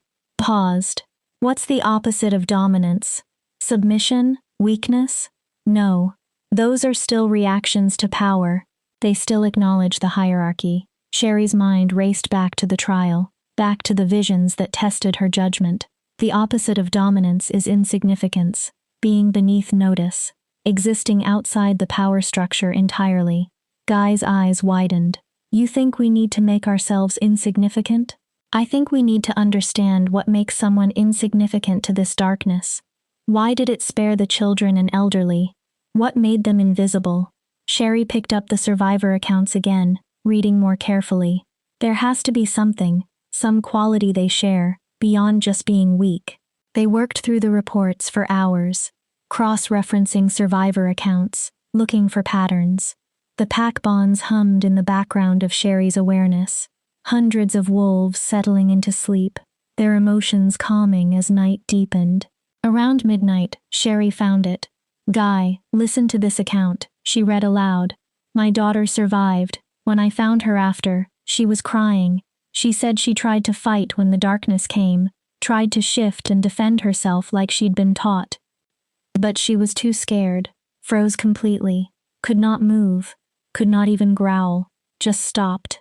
And the darkness passed over her like she was not there. Fear paralysis, Guy said. That's not unusual in children during attacks. But look at this other account. Sherry found the page. Old Lyle survived, but he's been in decline for years. His wolf barely responds anymore. When we found him, he was just existing. No fight in him, no resistance like a tree or a stone. Just there. And the Omega? Guy prompted. She said she tried to be invisible, but that's not quite right, is it? She did not try to be invisible. She gave up, accepted that she could not fight, could not escape, could not do anything. She surrendered completely, not to the darkness, but to her own powerlessness. Guy stared at her. You're saying the survivors all had one thing in common? They completely gave up fighting? More than that, they ceased to be threats, ceased to be participants in the struggle at all. The child was frozen in fear. The old wolf was too far gone to even understand danger. The Omega accepted total helplessness. Sherry's voice dropped to a whisper. They became nothing, and the darkness ignored nothing. That Guy struggled for words. That's insane. You're suggesting that to survive this threat, we need our entire pack to somehow give up, become helpless. No, I'm suggesting that power itself is what attracts this darkness. Authority, dominance, the will to fight, those are what it targets and consumes. Sherry met his eyes. We cannot win by being strong, Guy. Every pack that tried that approach failed. We might win by understanding what it means to be beneath the darkness's notice. And how exactly do we do that? We're a pack. We have structure, hierarchy, alpha authority. That's not something we can just switch off. I do not know yet, Sherry admitted. But I know we cannot fight this the way others did. We need a completely different approach. Something that goes against every instinct we have. Guy looked at the maps, at the reports. at the pattern of inevitable destruction moving toward their territory. How long do we have? Based on movement patterns, 3 days, maybe 4. Sherry's hand moved to the circlet on her head, the symbol of Luna authority she'd accepted only hours ago. We became Luna and Alpha at possibly the worst time in pack history, or exactly the right time. Guy's expression was grim but determined. A traditional Alpha-Luna pair would never consider what you're suggesting. They'd fight with everything they had, lead the pack into glorious battle, and die with honor. But us, we might be crazy enough to try the impossible. Exactly. Guy moved to the door. It's late. You should rest. Tomorrow we start planning. Really planning. Not for how to fight this darkness, but for how to survive it. Sherry stood, exhaustion pulling at her. The ceremony, the pack bonds settling into place. Hours of research. It was all catching up with her. But as she moved toward the door, Guy caught her arm. Sherry, thank you for seeing what I could not, for thinking differently, for being exactly the kind of Luna this pack needs. She met his eyes, saw genuine gratitude there, not romance that was dead, killed by rejection in time, but partnership, respect, the beginning of something that might eventually become trust. Do not thank me yet, she said. We still have to figure out how to make an entire pack give up power without falling apart. That's going to be complicated. Everything worth doing is complicated. Sherry left the pack house and walked through the quiet territory toward her cottage, the same cottage she'd lived in for a year as a rejected Omega. But everything felt different now. The pack bonds connected her to every sleeping wolf, made her aware of the territory in a way she'd never experienced before. She felt their fear, their hope, their uncertainty about their new Omega Luna, and underneath it all, like a distant drumbeat, the approaching darkness. Not close yet, but coming. Inevitable as winter, cold as death. 3 days, maybe 4. Sherry had that long to figure out how to save a pack by teaching them to become nothing. It would either be brilliant or insane, possibly both. Chapter 6. The Council of Doubt. Sherry woke to pounding on her door. Dawn had barely broken, pale light filtering through her cottage windows. She'd only slept for a few hours, her dreams filled with twisted trees and that ancient voice promising destruction.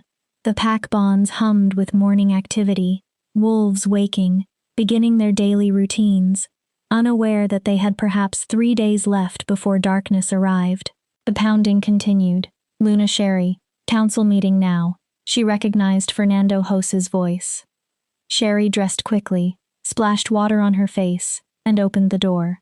The head warrior stood there, his expression grim. What happened? She asked. The council wants to discuss defense strategies. They've been meeting since before dawn. Fernando's jaw tightened. And they're not happy about your theory that we should make ourselves powerless. Guy told them the Alpha presented your findings to the council an hour ago. Elder Robertson called for an emergency session. Fernando stepped back as Sherry emerged. Fair warning, Luna. They think you're insane, and they're not being subtle about it. Perfect. Less than 12 hours as Luna, and she was already facing council opposition. Sherry followed Fernando through the early morning territory. A few pack members were out, and they stopped to watch their new Luna pass. She felt their curiosity through the pack bonds mixed with uncertainty. The council chamber was tense when she entered. All 3 elders sat at the table, along with Roseanne, Guy, and Beta Van. Maps covered the surface marked with defensive positions and evacuation routes. Luna Sherry, Elder Nilda's voice was cold. How kind of you to join us. I came as soon as Fernando informed me. Sherry moved to the empty seat beside Guy, felt him steady her through their Alpha-Luna connection. He was calm, but there was frustration underneath. The meeting had not gone well so far. The Alpha has presented your theory about the northern threat, Nilda continued, that it targets power and dominance, specifically that survivors were those who, what was your phrase, gave up fighting entirely. That's a simplification, but essentially yes. Sherry met the elder's gaze. The evidence suggests you've read survivor accounts and drawn wildly speculative conclusions. Another elder, a male named Patrick Yang, leaned forward. You're proposing we abandon every defensive strategy we have, that we teach our pack to become helpless. Do you understand how absurd that sounds? I understand it goes against instinct, Sherry said carefully. But every pack that fought traditionally failed. All of them.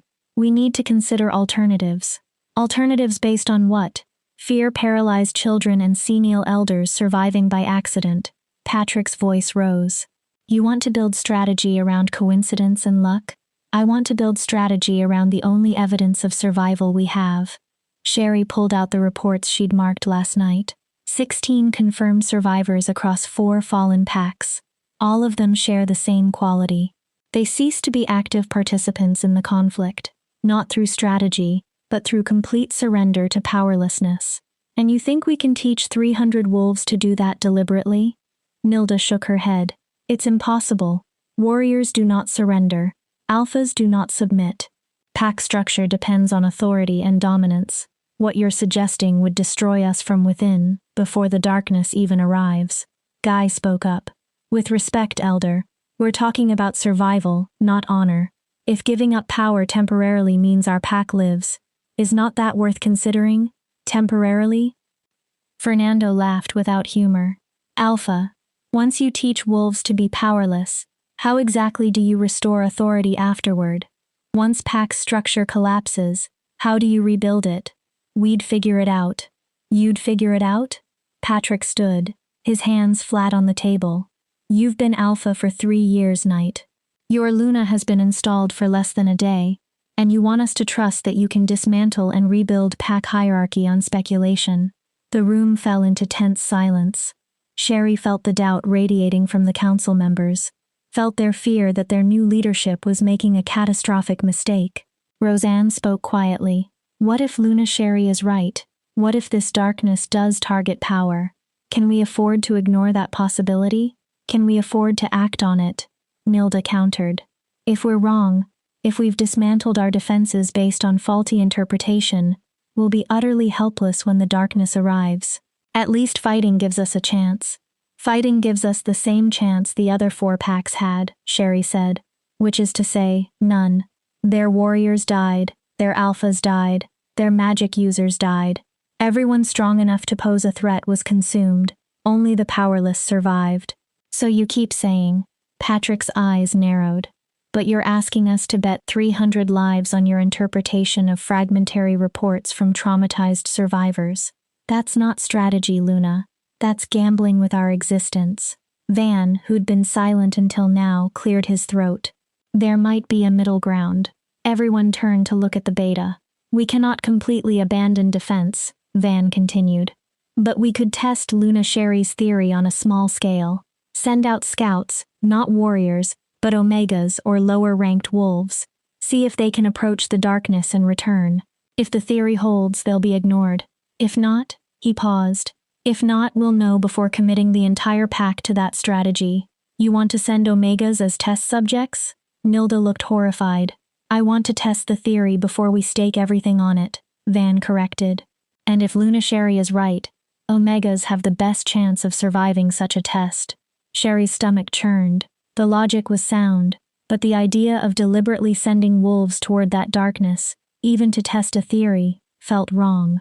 Still, Van was offering a compromise the council might accept. How would we even do this?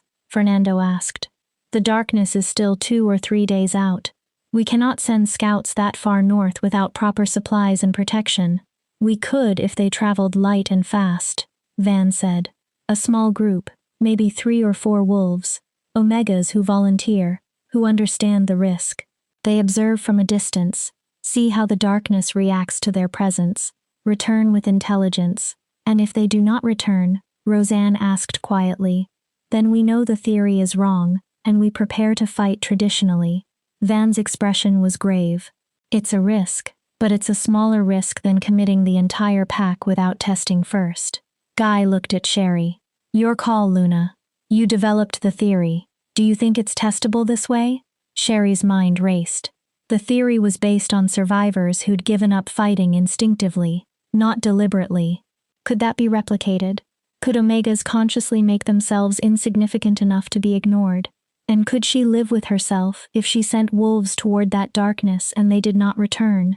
But if she did not test the theory, if the council refused to consider it, the pack would fight traditionally. And tradition had a 100% failure rate against this threat. Yes, she said finally. It's testable, but I have conditions. Of course you do, Patrick muttered. Sherry ignored him. First, only volunteers. No one gets ordered into this. Second, I go with them. Absolutely not, Guy said immediately. You're the Luna, Nilda added. You cannot risk yourself. I developed the theory. I'm asking others to test it. I go with them. Sherry's voice was firm. If I'm wrong, if this gets wolves killed, I need to face that consequence directly, not sit safely at home while others die for my mistake. Guy grabbed her arm. Sherry, no, the pack needs you here. Needs stable leadership. The pack needs to know their Luna does not hide behind others, that she's willing to face the same risks she asks of them. Sherry met his eyes. This is not negotiable, Guy. If we test the theory, I'm part of the test group. She felt his frustration through their connection, his desperate desire to protect her, wearing with his understanding that she was right. A Luna who sent others into danger while staying safe would lose the pack's trust immediately. Then I'm coming too, Guy said. Even worse idea, Fernando protested. We cannot risk both Alpha and Luna on if Luna Sherry's theory is correct. I'm one of the worst liabilities this pack has. Guy's voice was hard. My Alpha power makes me a beacon for that darkness. Better to know how it reacts to me now in a controlled test than when it arrives at our borders and I'm trying to organize defense. The council looked at each other, clearly unhappy with this turn, but the logic was inescapable. If power attracted the darkness, the Alpha was the biggest target. Understanding how it reacted to him could be crucial. This is madness, Nilda said finally. You are Alpha and Luna, less than a day after installation, volunteering to approach an entity that's destroyed 4 packs. How exactly is this responsible leadership? Responsible leadership means facing the threat directly, Sherry said. Not asking others to do what we will not. Responsible leadership means surviving long enough to actually lead, Patrick countered. If both of you die testing this theory, who leads the pack when the darkness arrives? Beta Van Guy said immediately. If we do not return, Van takes Alpha authority. Fernando commands the warriors. Roseanne coordinates healers and evacuation if needed. The succession is clear. Van looked uncomfortable but nodded. I accept that responsibility, though I'd rather not need it. We will not need it, Sherry said with more confidence than she felt. If the theory is correct, the darkness will ignore us. We'll observe, gather intelligence, and return safely. And if the theory is wrong, Nilda pressed, then at least we'll know before committing the entire pack to it. Sherry stood. Decision made. We leave at midday. That gives us time to assemble supplies, brief the volunteers, and reach the darkness's current position by nightfall. This is happening too fast, Patrick protested. We need more time to consider alternatives. We do not have time. Guy cut him off. The darkness moves south every day.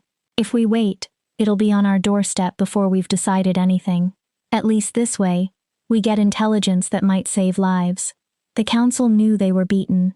The Alpha and Luna had made their decision, were willing to risk themselves testing it, and had established clear succession if things went wrong. Arguing further would just waste the time they did not have. Fine, Nilda said coldly. But this goes on record as the council's official objection. If this gamble costs the packet's leadership, the responsibility lies with you both. Noted, Sherry said. Anything else? Silence. The council had nothing left to say that would not sound like cowardice, compared to the Alpha and Luna's willingness to risk themselves. Then we're done here. Guy stood. Van Fernando, help me identify volunteers. Roseanne, prepare medical supplies for the scouts. Elders, start preparing contingency plans in case we do not return. The meeting broke up. Council members filing out with expressions ranging from anger to fear. Sherry felt their emotions through the pack bonds. Doubt that their new Luna knew what she was doing. Fear that they'd lose leadership before it was properly established. There was frustration that 2 newly installed leaders were being so reckless. She could not blame them. If she were in their position, she'd think this was insane too. When the room cleared, Guy turned to her. You did not have to volunteer for this. We could have sent others and lost their trust immediately. No, this is the right call. Sherry moved to the windows overlooking the territory. Besides, I need to see it for myself. The darkness. I need to understand what we're facing. You saw the reports. Reports are not the same as witnessing. She thought about her dream, about that ancient voice promising destruction. There's something about this threat that the reports are not capturing, something the survivors could not articulate because they were too traumatized. Or something that cannot be articulated, Guy said quietly. The old legends about the waste.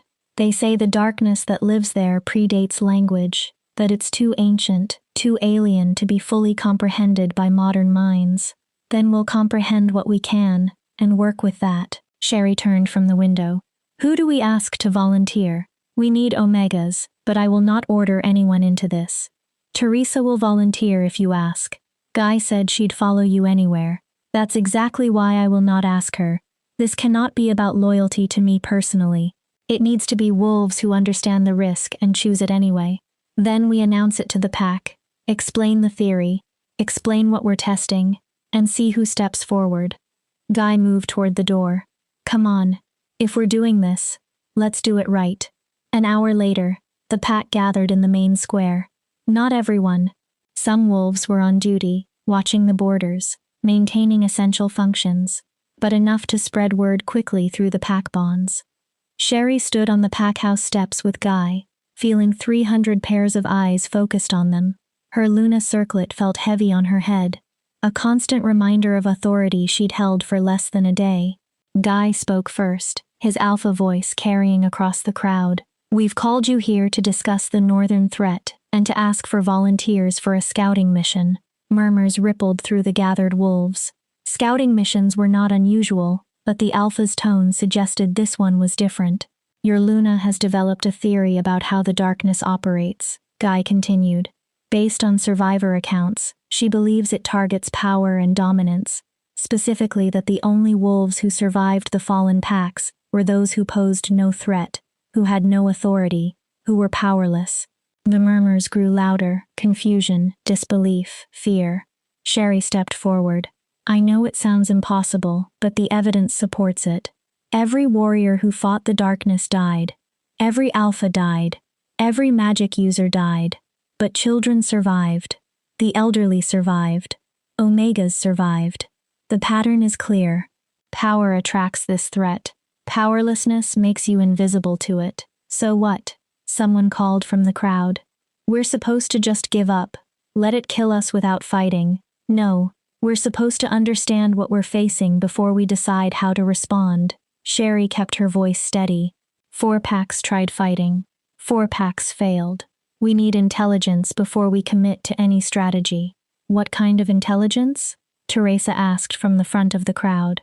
We're sending a small group north to observe the darkness, not to engage it, just to see how it reacts to different types of wolves. Sherry took a breath. We need volunteers, preferably Omegas or lower-ranked wolves, since the theory suggests you'll be safer. But anyone who volunteers needs to understand the risk. This is dangerous, possibly fatal. We're asking you to approach something that's destroyed 4 packs. Silence fell over the square. Asking for volunteers to face certain death was not common. Asking for Omega volunteers was even more unusual. Traditionally, Omegas stayed safe while warriors took risks. I'll go. Teresa stepped forward without hesitation. If Luna Sherry needs Omegas, I volunteer. Teresa, no, Sherry started. You're going, aren't you? Teresa cut her off.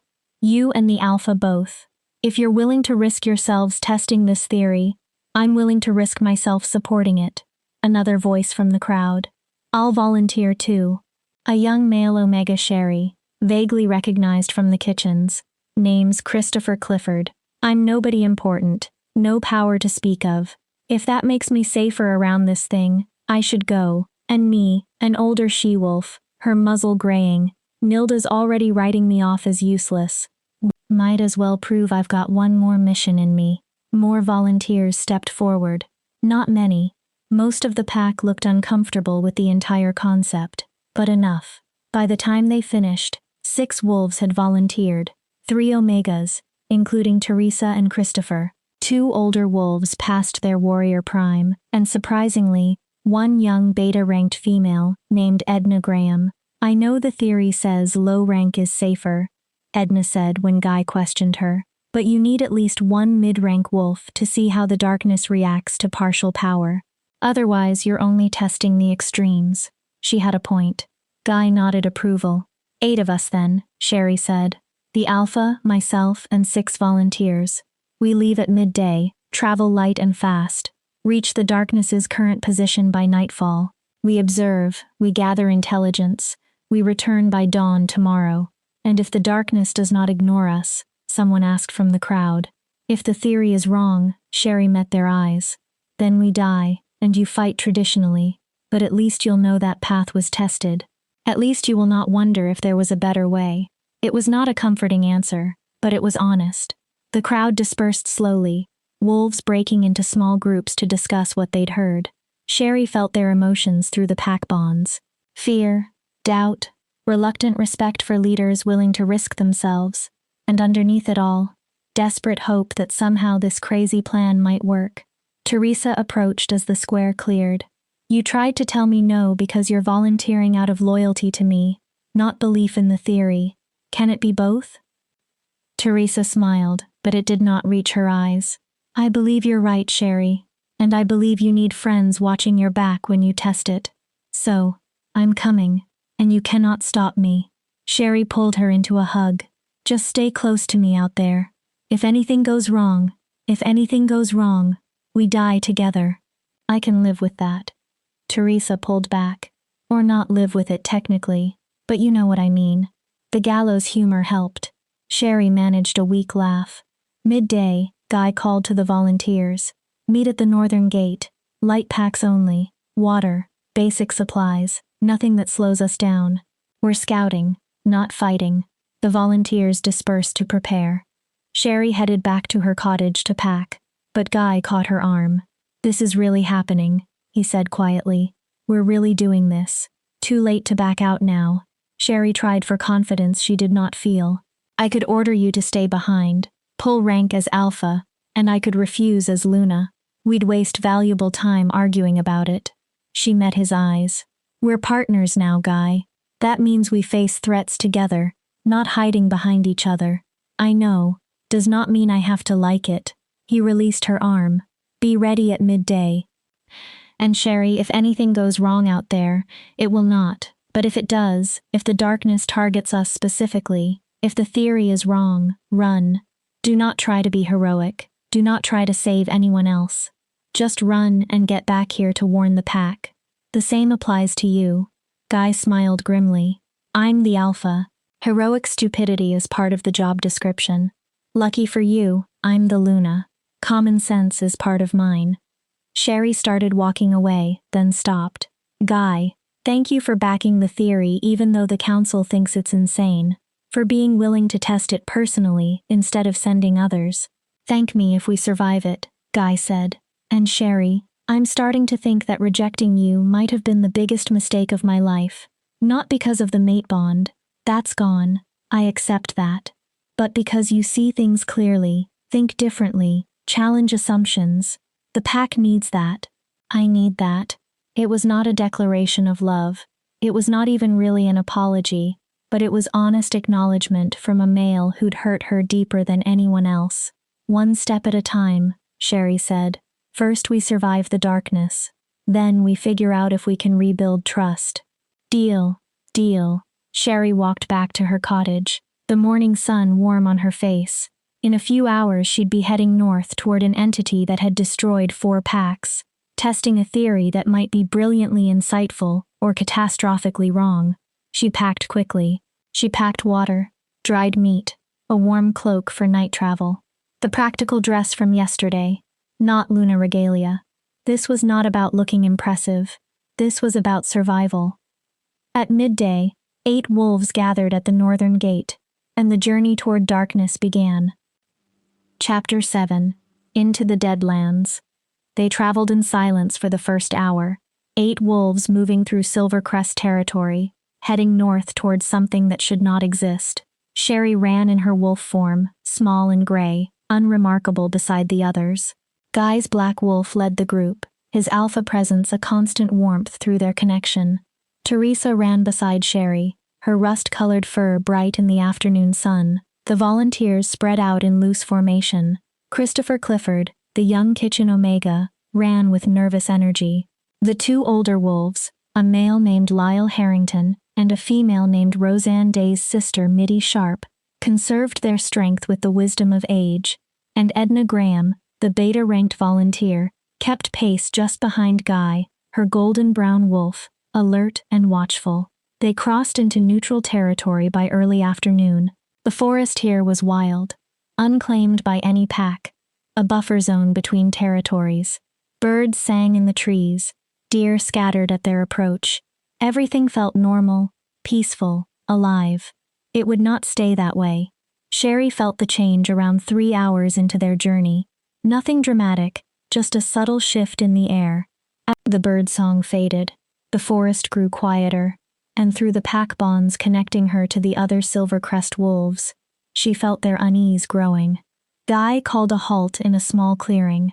They shifted back to human form, and Sherry was grateful she'd worn practical clothing under her wolf form. The others had done the same. Travel clothes, nothing fancy, prepared for quick shifts between forms. "We're getting close," Guy said, his voice low. "Another hour, maybe less, and we'll reach the edge of the affected area." "How do you know?" Christopher asked, his young face pale. The silence. Lyle Harrington sat on a fallen log, catching his breath. Old wolves know that sound or the lack of it. When predators move through, prey animals flee or hide. The forest goes quiet. "But this is worse than regular predator silence," Mitzi added.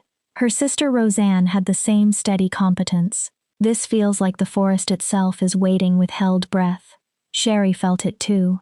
Something wrong in the air, like the moment before a storm breaks. But there were no clouds, no wind, just that oppressive quiet. "From here we move more carefully," Guy said.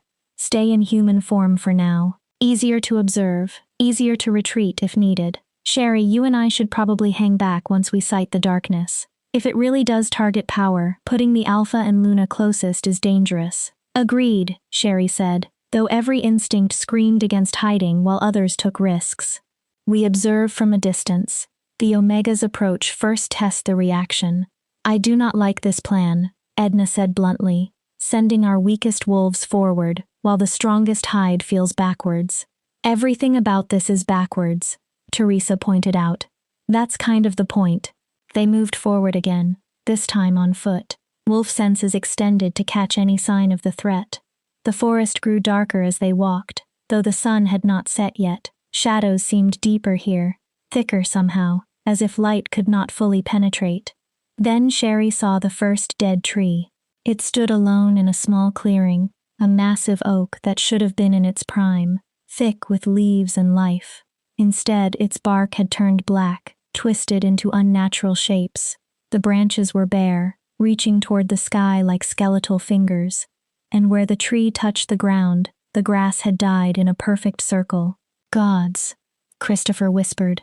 Is that where the darkness passed through?" Guy said grimly. "Probably days ago, based on how dead the vegetation is." Sherry approached the tree carefully, felt wrongness radiating from it like heat from a fire. But not heat, cold. A bone-deep chill that made her wolf whimper inside her mind. She touched the blackened bark. It crumbled under her fingers, turned to ash that drifted away on wind that should not exist. And beneath the ash, something moved. Not quite alive, not quite dead, just corrupted. "Do not touch it," Mitty said sharply. "Whatever that darkness does, it leaves poison behind." "Look at the ground." Sherry looked. The perfect circle of dead grass was not just dead, it was wrong. Gray and withered, yes, but also subtly twisted, as if the plants had tried to grow in directions that defied natural law before they died. "The reports mention this," Guy said. "Territory that turns dead after the darkness passes. But reading about it and seeing it are different things. We're not even close to the darkness itself yet, Edna pointed out. This is only residue from where it traveled days ago. If this is what it leaves behind, she did not need to finish. They all understood. If the darkness's mere passing did this much damage, what would direct exposure do? They moved deeper into the Deadlands. More trees appeared, each one blackened and twisted. The ground beneath their feet grew softer like walking on ash. Nothing grew here anymore. No grass, no flowers, no moss on stones, just gray death spreading in the darkness's wake. The silence was absolute now. No birds, no insects, no wind through leaves because there were no leaves left. Just 8 wolves walking through a graveyard of a forest. Sherry's Luna sense screamed warnings through the pack bonds. Danger ahead, wrongness ahead. Turn back, run, flee while you still can. The other wolves felt it too. She sensed their growing fear, their instinct to retreat, but they pushed forward. Around a bend in the path, they found the first body. It had been a wolf once, large male, probably a warrior based on his build, but what remained barely looked like anything that had once lived.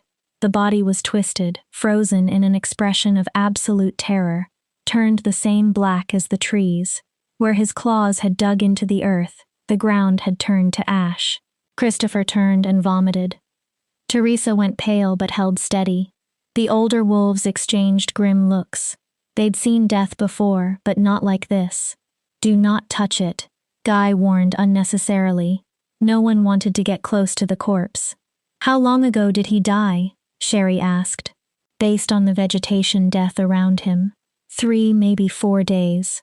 Lyle crouched at a safe distance, studying the scene with old warrior's eyes. He was running. See the stride pattern in the ash? Running south away from something. It caught him anyway. Was he from the 4th pack? Edna asked. The one that just fell? Probably. Tried to escape. He could not outrun it. Guy's jaw clenched. This is what happens when we run. The 3rd pack tried evacuation, remember? The darkness followed them, picked them off one after another. They documented the scene, careful not to touch anything, and moved on. More bodies appeared as they traveled deeper. Some wolves, some humans who'd been caught in human form. All of them twisted and blackened, frozen in expressions of terror or agony. Sherry forced herself to study each one, looking for patterns. Most were warriors. She could tell by their build, their weapons, their positioning. They'd died fighting or trying to fight. But she found 2 exceptions. A small body that might have been a child, and what looked like an elder based on the gray in the hair that remained. These 2, she called to Guy. They died differently. He came to look. The bodies were still blackened, still twisted, but their expressions were different.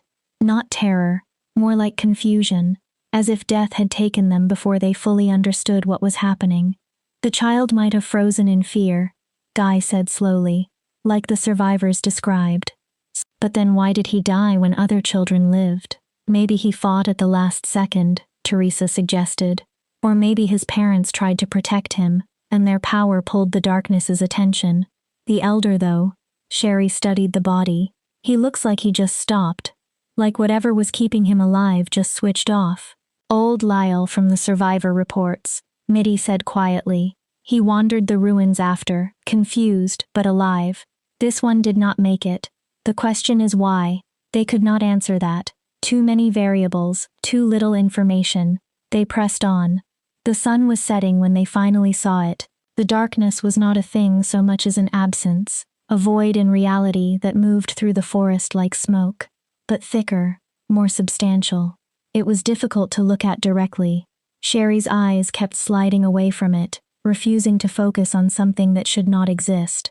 It moved slowly, almost deliberately, consuming everything in its path.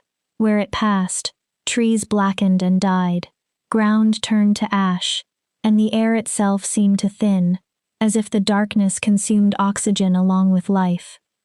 Guy raised his hand, signaling the group to stop. They were perhaps 200 yards from the thing, hidden in the shadow of dead trees, close enough to observe, too close for comfort. "This is insane," Christopher whispered. We should run. We should observe, Sherry said firmly, though her own wolf was howling at her to flee. That is why we came. To see how it reacts to different types of wolves. Who goes first? Edna asked. Despite her fear, her voice was steady. Warrior training holding against instinct. I do, Teresa said. She stepped forward before anyone could argue. I'm Omega. Low power, no authority. If the theory is right, I'm safest. Teresa, Sherry started. You'd go first yourself if I let you. But you're Luna now. You do not get to take every risk personally. Teresa's smile was shaky but genuine. Besides, someone has to prove your theory right. Might as well be your best friend. Guy nodded slowly. Move slowly. Do not approach too close. Stay at least 50 yards out. Watch how it reacts to your presence. If it turns toward you, if it shows any interest at all, retreat immediately. Teresa took a breath, squared her shoulders, and walked toward the darkness. Sherry watched through the pack bonds, felt Teresa's terror wearing with determination, felt the exact moment she came within the darkness's potential awareness, a subtle shift like stepping into a predator's territory. The darkness continued its slow movement. No change, no reaction. Teresa took another step, then another. She was 40 yards from it now, close enough that Sherry could see the darkness more clearly. It was not just black. It was the absence of light, the absence of life, the absence of everything. Looking at it hurt, like staring at something her mind was not equipped to process. Still no reaction. Teresa moved closer. 30 yards, 25. Close enough that the ash beneath her feet was still warm from the darkness's recent passage. That's enough, Guy called softly. Come back. Teresa retreated slowly, not turning her back on the darkness. When she rejoined the group, she was shaking. It did not react at all, she said. I was right there, and it was like I did not exist, like I was not worth noticing. The theory holds so far, Sherry said. Her heart pounded with relief and growing certainty. Christopher, you're next. Another Omega, different wolf. Let's see if the reaction is consistent. Christopher looked terrified, but nodded.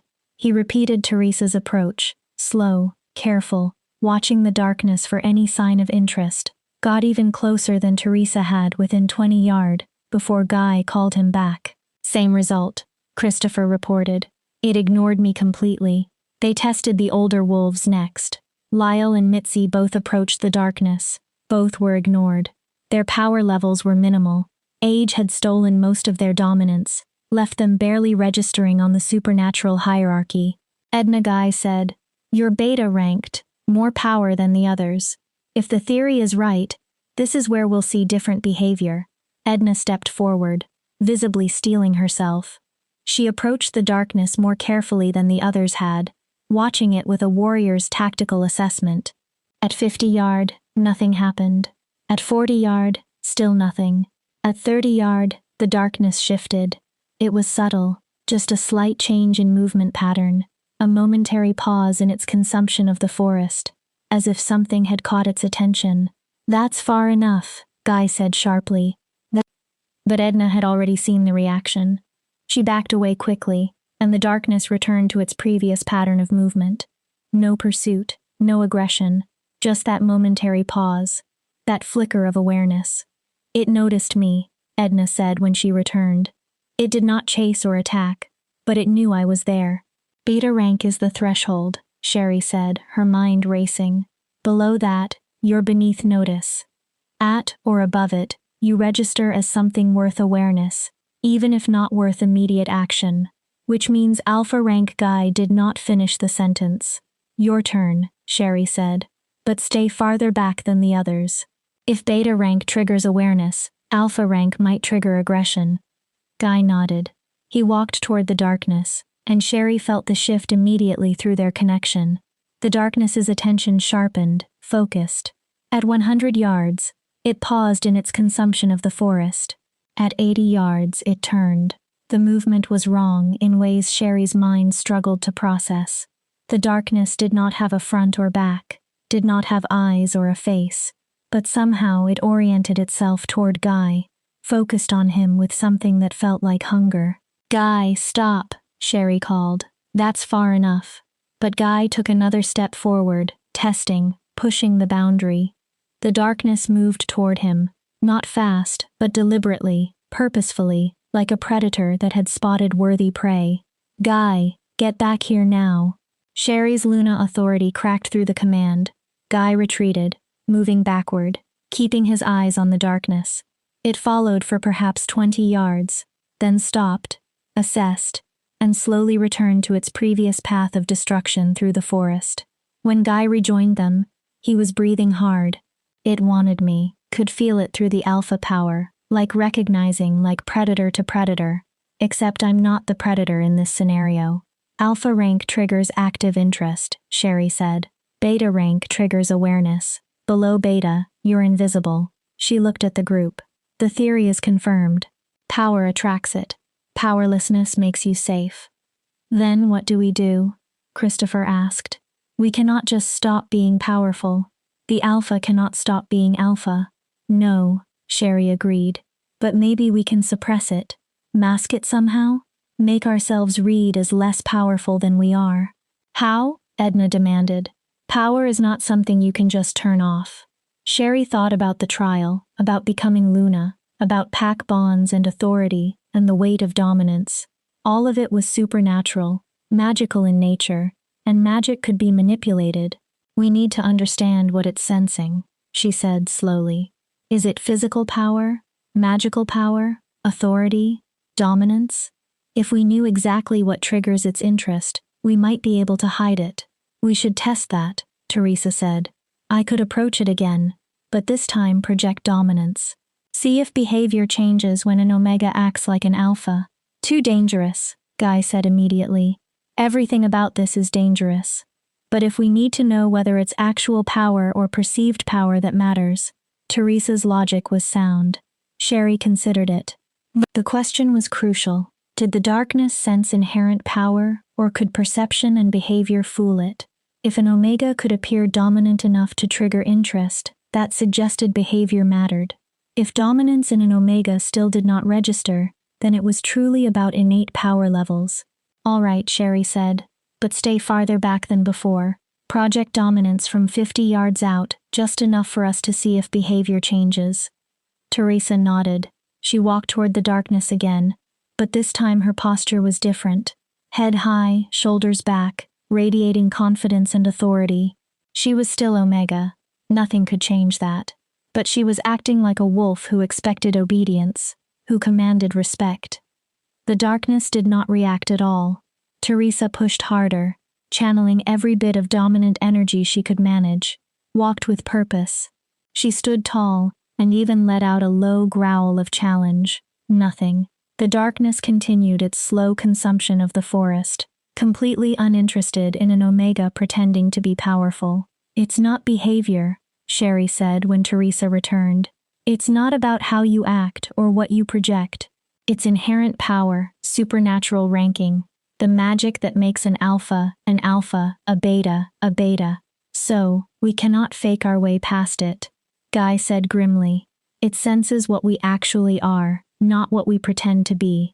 The sun had fully set now. The darkness was harder to see in the growing night, defined only by the way stars disappeared when it passed beneath them. And something about nightfall made it feel more dangerous, more present.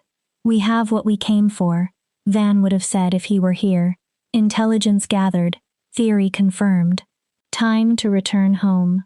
But Sherry felt compelled to stay, to study the darkness more. There was something she was missing, some crucial piece of understanding that hovered just beyond her grasp. She approached the darkness herself. Sherry, no, Guy started. I'm Luna, she called back. I need to know how it reacts to me specifically. She walked forward slowly, feeling the pack bonds humming with concern from the others. Her Luna power was different from Alpha power. Less about dominance, more about connection. Less about commanding, more about nurturing. Would the darkness distinguish between them? At 80 yards, the darkness paused. At 60 yards, it turned toward her, but the quality of its attention felt different than it had with Guy. Less hungry, more curious, as if she registered as interesting, but not necessarily threatening or prey-like. Sherry held her ground, studied the darkness from this closer vantage, and for just a moment she thought she saw something within it. Not a shape exactly, but a presence. Something ancient and aware, and utterly alien to everything she understood about the world. Then it spoke. The voice was the same one from her dream, old as mountains, cold as winter's heart. But this time she was awake, and it was real. And the words carved themselves into her consciousness like ice. "Little Luna, you came to see me. How unexpected." Sherry froze. Behind her she heard Guy shout something, heard the others react with alarm. But the darkness's attention held her pinned, unable to move or look away. "You think you can survive me with clever tricks, with hiding in submission and making yourself small. But I see you, little Luna. I see what you truly are." "What am I?" Sherry forced the words out. "Broken, rejected, cast aside by the one who should have valued you most. And yet you rise, you lead, you hope." The darkness's laughter was like breaking glass. "Hope is a poison, little Luna, and I am the cure." The presence pressed closer, and Sherry felt cold radiating from it. Not physical cold, but the chill of absolute despair, of certainty that nothing mattered and nothing could be saved. "When I come for your pack, and I will come soon, your powerlessness will not save you. Your clever observations will not save you. Nothing will save you because I do not consume power, little Luna. I consume the will to resist. And you, of all wolves, should understand how easily will breaks." Images flooded Sherry's mind. Guy rejecting her, the mate bond shattering, a year of loneliness and pain, and feeling worthless. The darkness took those memories and amplified them, made them fresh and agonizing all over again. "You think you've healed? You think acceptance of Luna makes you whole? You're still broken, little Luna. Still rejected, still unworthy. And when I arrive, when I show your pack the futility of resistance, you will remember what it means to be powerless. Truly powerless." Sherry screamed. Guy was there instantly, pulling her back, putting himself between her and the darkness. His alpha power flared, protective and desperate. The darkness hissed, actually hissed, and retreated slightly. "We're leaving," Guy snarled. "Now all of you move." The group ran. They crashed through the dead forest, ash flying up behind them, the darkness's presence pressing at their backs. Sherry ran blindly, tears streaming down her face, that ancient voice still echoing in her mind. Broken, rejected, unworthy. They ran until the forest started showing signs of life again, until birds called in the distance and grass grew beneath their feet, until the oppressive silence lifted and the world felt real again. Only then did they stop, gasping for breath, checking that everyone had made it. "What happened?" Teresa grabbed Sherry's shoulders. "What did it do to you?" "It spoke," Sherry managed. Her voice shook. "It knew me. It knew about the rejection, about—" She could not finish. Guy's expression was murder. "What did it say?" Sherry told them. Every word, every image, every piece of psychological warfare the darkness had deployed. When she finished, the group looked shaken. "It attacked your mind," Edna said. "Not your body, your confidence, your hope, your sense of worth. That's what it does," Sherry realized, the pieces clicking together even through her distress. The report survivors talked about overwhelming despair, about losing the will to fight. They said the darkness makes you feel like resistance is pointless. That's its real weapon.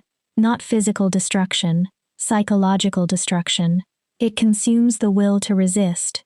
Guy repeated her words. That's why power attracts it. Because powerful wolves have the strongest wills, the most determination to fight back. It targets them first to break the pack's morale. And once morale breaks, once everyone loses hope, then the physical destruction becomes easy. Sherry wiped her eyes, forced herself to think clearly despite the emotional turmoil. It does not need to fight us directly, it just needs to make us give up. Then how do we beat it? Christopher asked. If it attacks our will to fight, How do we resist something that makes resistance feel impossible? Sherry did not have an answer, not yet.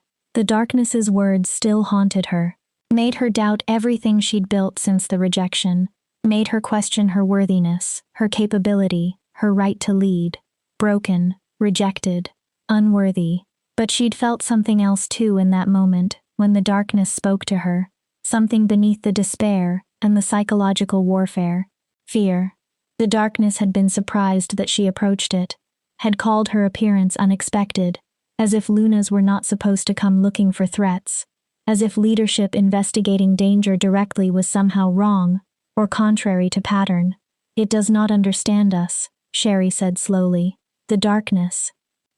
It knows pack hierarchy, knows about alpha dominance and power structures, but it does not understand why I would voluntarily face it, why a Luna would risk herself to gather intelligence. So, what? Mitty asked. How does that help? I do not know yet, but it's something. A weakness maybe, or at least a gap in its knowledge. Sherry stood straighter, forced steel into her spine despite her shaking hands. We have intelligence now, more than we came for. We know it targets power. We know it attacks will and morale, and we know it does not fully understand wolves who act outside traditional patterns. We also know it's coming for us, Guy added grimly. And soon, if it's at that position now, it'll reach Silvercrest in 2 days, maybe less. 2 days to figure out how to protect 300 wolves from something that consumed the will to resist. 2 days to turn psychological insight into actual strategy. And 2 days to prove that a broken, rejected Omega Luna could see clearly enough to save her pack. The journey back to Silvercrest was quiet, each wolf lost in their own thoughts. Sherry felt the darkness's words haunting her with every step, but she also felt something else growing inside her. Not confidence, she'd lost that back in the Deadlands. But determination, stubborn, desperate determination to prove that being broken did not mean being incapable. The darkness thought it understood her, thought her rejection made her weak, made her vulnerable to despair. It was wrong. Being rejected had taught her to survive when everything felt hopeless, had taught her to find worth in herself, even when others dismissed her, had taught her that the will to resist did not come from being strong. It came from having already survived the worst and refusing to give up. The darkness would learn that lesson soon enough. Chapter 8. The Will to Resist. They reached Silvercrest just before dawn. The pack house was already lit, council members and warriors waiting anxiously for their return. Beta Van stood at the gates, his relief visible when he counted 8 figures emerging from the forest instead of empty silence. You made it, Van said, then saw Sherry's face. What happened? Intelligence gathered, Guy said curtly, and confirmation that we're dealing with something worse than we imagined. Gather the council. We need to brief everyone immediately. Word spread quickly through the pack bonds. Within an hour, the council chamber was full. Not just the formal members, but warriors, healers, and senior pack members who had a right to know what threatened them. Sherry stood beside Guy, still shaken from the darkness's words, but forcing herself to focus. Guy presented their findings methodically. The theory confirmed the darkness's targeting of power, the psychological warfare it deployed. The room grew quieter as he spoke, fear spreading through the assembled wolves. 2 days, Elder Nilda said when Guy finished. You're telling us we have 2 days before that thing reaches our territory. At its current speed, yes. Maybe less if it accelerates. Guy's hands clenched on the table. And we now know that traditional defense is worse than useless. It's actively counterproductive. Fighting back makes us targets. So, we just give up. Fernando's voice carried barely controlled fury. Let this thing consume us without resistance. No, Sherry said. She'd been silent until now, gathering her thoughts. We resist, but not the way you're thinking.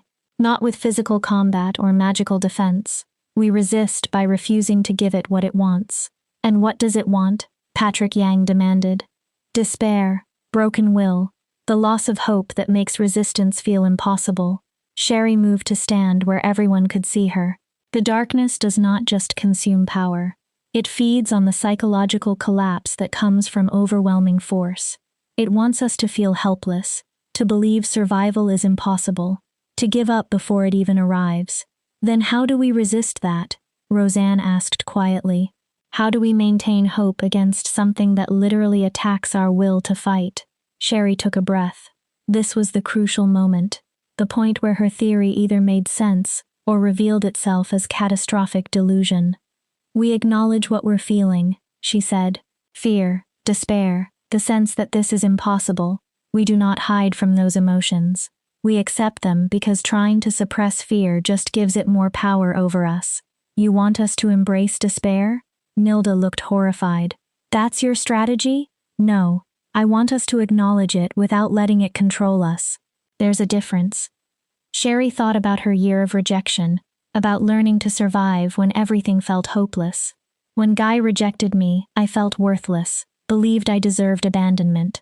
That despair nearly destroyed me, but I survived because I eventually learned something crucial. Feeling broken does not mean being broken. Acknowledging pain does not equal surrendering to it. The room was silent. Everyone focused on her words. The darkness attacked me personally last night, Sherry continued. Used my worst memories against me. Told me I was still rejected, still unworthy, still powerless. And for a moment, it worked. I believed it. Felt that old despair like it was fresh. Then what changed? Teresa asked from the back of the room. I remembered that I survived being rejected. I survived a year of isolation and self-doubt, and feeling like I'd never be enough. I survived all of that, and then I passed a trial that defeated 7 wolves who were better than me. Sherry's voice strengthened. The darkness thinks psychological warfare will break us, but wolves who've already survived their worst fears are harder to break than it realizes. Guy nodded slowly. You're saying our vulnerabilities are actually strengths. I'm saying that acknowledging vulnerability without surrendering to it is a form of resistance the darkness does not understand. Sherry turned to the maps on the wall. It targets power because powerful wolves have the most to lose, the furthest to fall. But wolves who've already fallen, wolves who've survived loss and pain, and come through the other side. We know despair does not last forever. We know you can be broken and still keep going. This is insane, Fernando muttered. But he did not sound as certain as before. It's also the only approach that has not been tested and failed. Van pointed out 4 packs tried physical combat, magical defense, evacuation, and fortification. All failed. Maybe Luna Sherry's right that we need a completely different strategy. But how do we implement it? Elder Patrick demanded. You're talking about collective psychological resilience. That's not something you can command or organize. No, Sherry agreed. But it is something we can prepare for starting now. She moved to the table, began outlining her plan. It came together as she spoke, pieces clicking into place with the clarity that had let her pass the trial. First, we evacuate the most vulnerable children, the very young, those who have not fully developed psychological defenses. Send them south with guardians, not warriors, just caregivers. Small groups, low power, traveling separately so they're beneath the darkness's notice. That could work, Roseanne said thoughtfully. Children survived in the other packs. We evacuate hours before the darkness arrives. Second, we restructure pack hierarchy temporarily. Warriors stand down from active duty. Alphas and betas suppress their dominance as much as possible. We create a temporary flattened structure where power is not being actively wielded or displayed. You want the alpha to stop being alpha? Nilda looked at Guy. That goes against everything pack law teaches. Pack law is about survival first. Guy said, if suppressing my alpha presence gives us better odds, I'll do it. The question is whether it's even possible to suppress inherent power. Wolves can mask their rank when necessary, Moody spoke up. Scouts do it all the time when infiltrating enemy territory. It's difficult and exhausting, but possible for limited periods. Third, Sherry continued, we prepare everyone psychologically for what's coming. No lies about how easy this will be, no false reassurance. Everyone needs to understand exactly what the darkness does. that it attacks hope and will and the sense that resistance matters. Because if they know that's coming, if they're prepared for that specific attack, it might be less effective. You want to tell 300 wolves that their greatest enemy will make them feel hopeless? Patrick said slowly. You think that will help? I think surprises are what break people. Prepared pain is more bearable than unexpected pain. Sherry met his eyes. And I think wolves deserve honesty about what they're facing. The council exchanged glances. What Sherry proposed went against every instinct of pack leadership, admitting vulnerability, suppressing power, acknowledging that traditional strength was useless here. There's one more thing, Sherry said, the most important thing. When the darkness arrives, everyone needs to remember why they're surviving. Not grand concepts like duty or honor, personal reasons, small things, people they love, moments they want to experience again, memories that matter. Why? Fernando asked. Because despair attacks the big picture first, makes you feel like nothing matters, like all effort is futile. But specific, small, personal reasons to keep going are harder to destroy. They're tangible, real, immediate. Sherry thought about what had pulled her through her darkest days. For me, it was mornings at the archive, the smell of old paper, the satisfaction of organizing chaos, small things that gave me purpose when everything else felt meaningless. Teresa spoke from the back. For me, it's my sister's laugh. She lives 2 territories south. I want to hear that laugh again. That's worth surviving for. For me, it's my grandson. Lyle Harrington added. He's 3. Asks a million questions. I want to answer more of them. Around the room, wolves began sharing small reasons, personal reasons, things worth living for that the darkness's grand despair could not easily touch. Guy watched Sherry with something like wonder. You're building collective resilience through individual connections, making everyone remember what they're fighting for. I'm reminding everyone that hopelessness is a lie. Sherry corrected that, even when everything feels impossible, there are small truths that remain solid. Love, memory, the desire to see one more sunrise.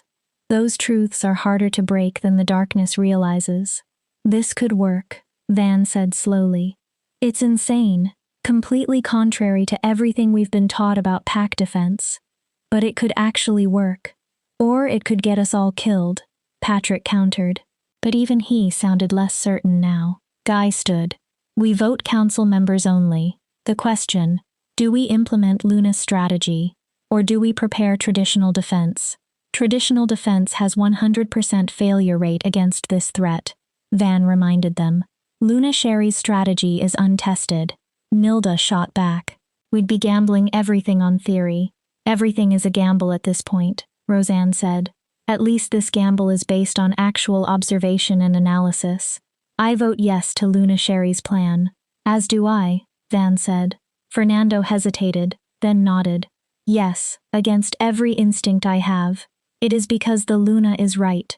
Traditional strength makes us targets here. Patrick and Nilda exchanged long looks. Finally, Nilda spoke. Conditional, yes. We implement the plan. But if it starts failing, if the darkness breaks through anyway, we reserve the right to shift to traditional defense as last resort. That's not how this works, Sherry said. You cannot half commit to psychological resilience. Either we trust the strategy completely, or we do not use it at all. Doubt undermines everything. Then you're asking for absolute faith in an untested strategy, Patrick said. I'm asking for the courage to try something different, instead of repeating failures that got 4 packs killed. Sherry's voice was hard.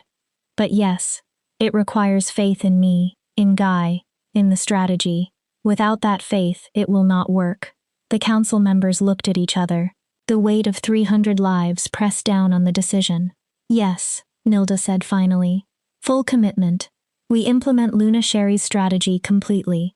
May the moon goddess forgive us if we're wrong, and guide us if we're right, Patrick added. Yes, full implementation. Guy nodded. The vote is unanimous. We proceed with Luna Sherry's plan.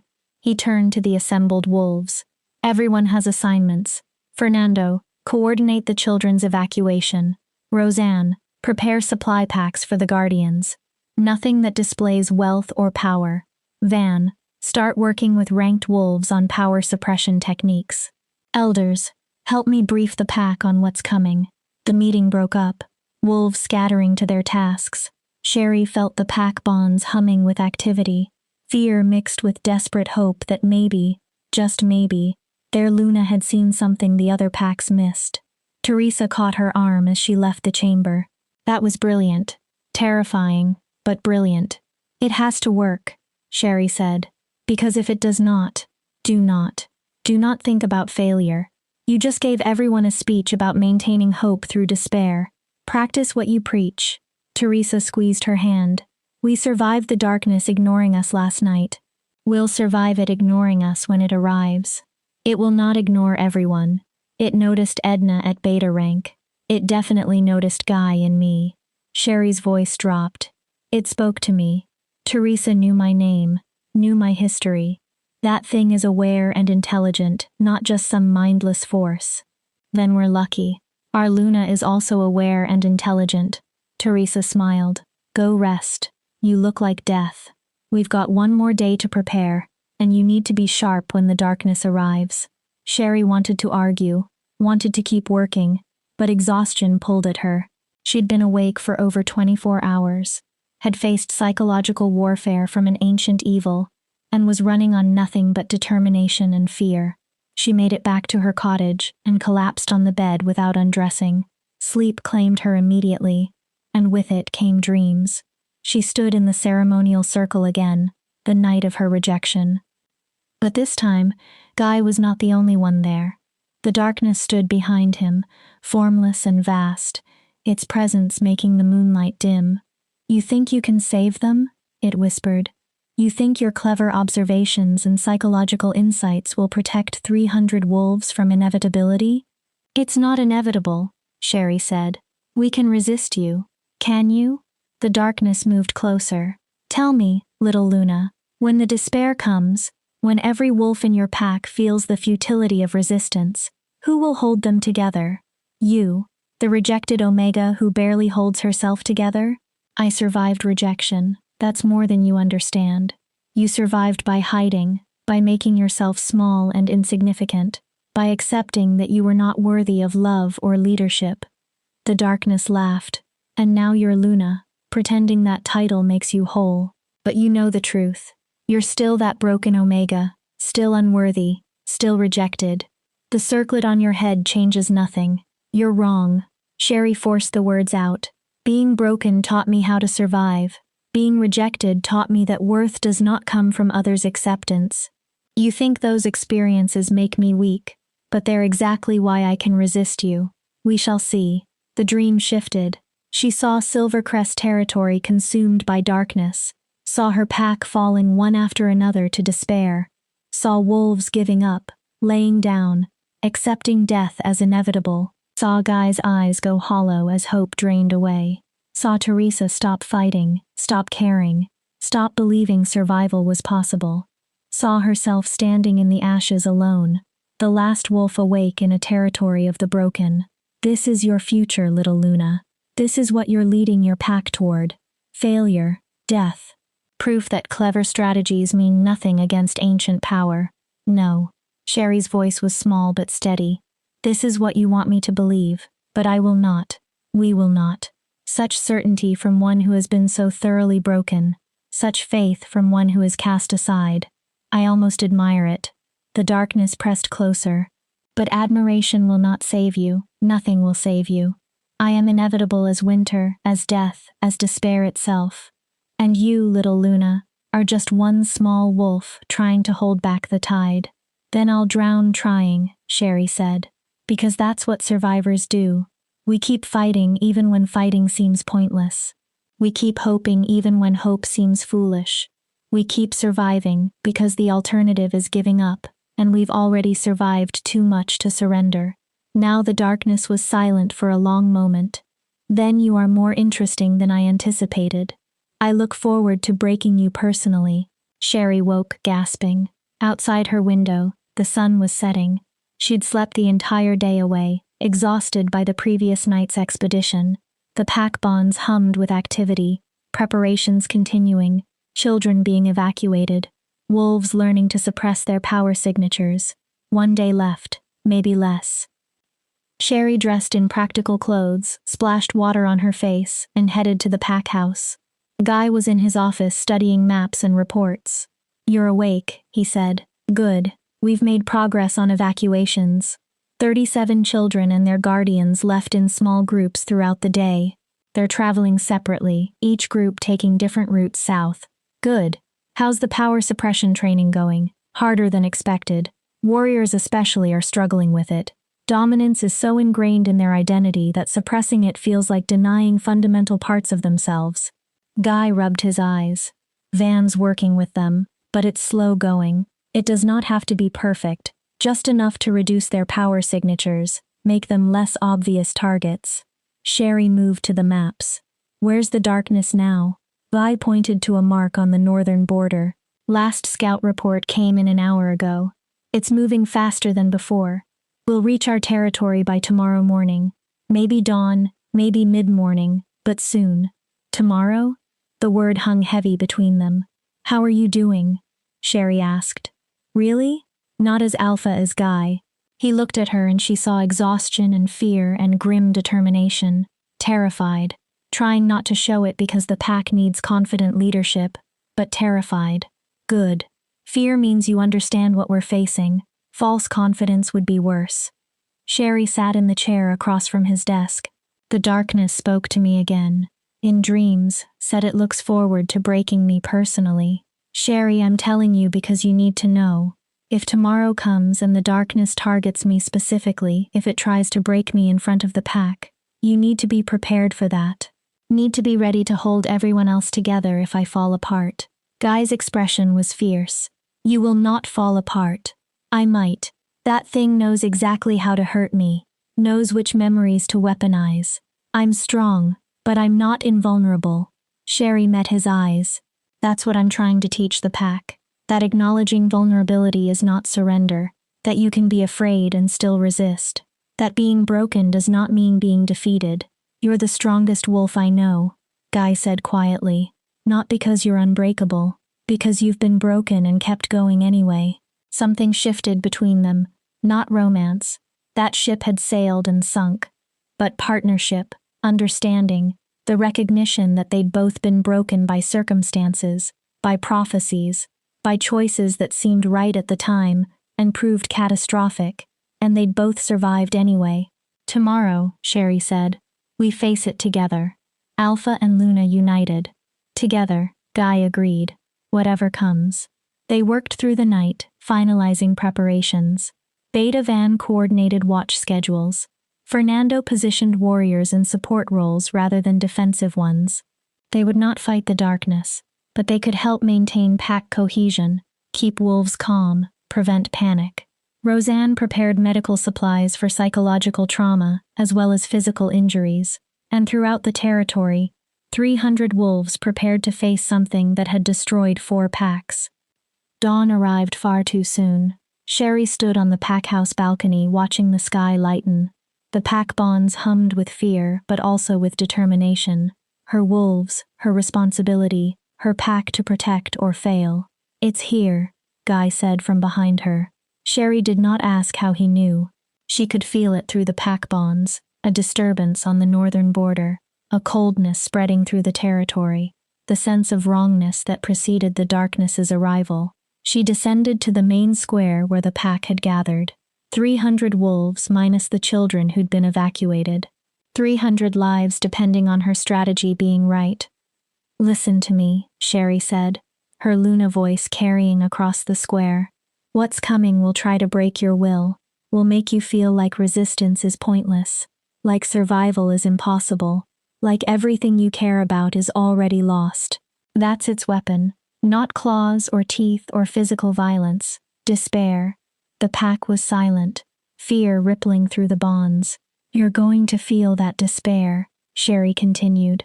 "All of us will, and that's okay. Feeling hopeless does not mean you are hopeless. Feeling broken does not mean you are broken. The darkness wants you to confuse feelings with reality. Do not give it that power." She thought about Luna Edith's letter about being willing to see clearly even when uncomfortable. "Remember your reasons. why you're surviving, who you love, what matters. Hold those truths close because they're real in ways the despair is not. And when the darkness tries to convince you that nothing matters, remember this moment. Remember that your Luna and your Alpha are facing it beside you, that you're not alone in this. Guy stepped forward.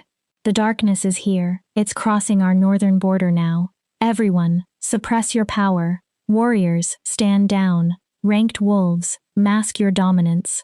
We become as close to invisible as possible, and we endure. Through the pack bonds, Sherry felt the darkness's presence growing closer, felt the first whispers of despair starting to seep into her wolf's consciousness.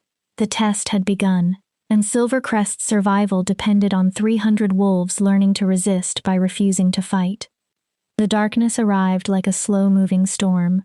Sherry felt it through the pack bonds first, a creeping cold that had nothing to do with temperature. It started at the northern border and spread inward, a psychological weight pressing down on every conscious mind in Silvercrest territory. The pack stood in the main square, 300 wolves trying to suppress their natural instincts. Warriors fought the urge to draw weapons. Ranked wolves struggled to mask their dominance.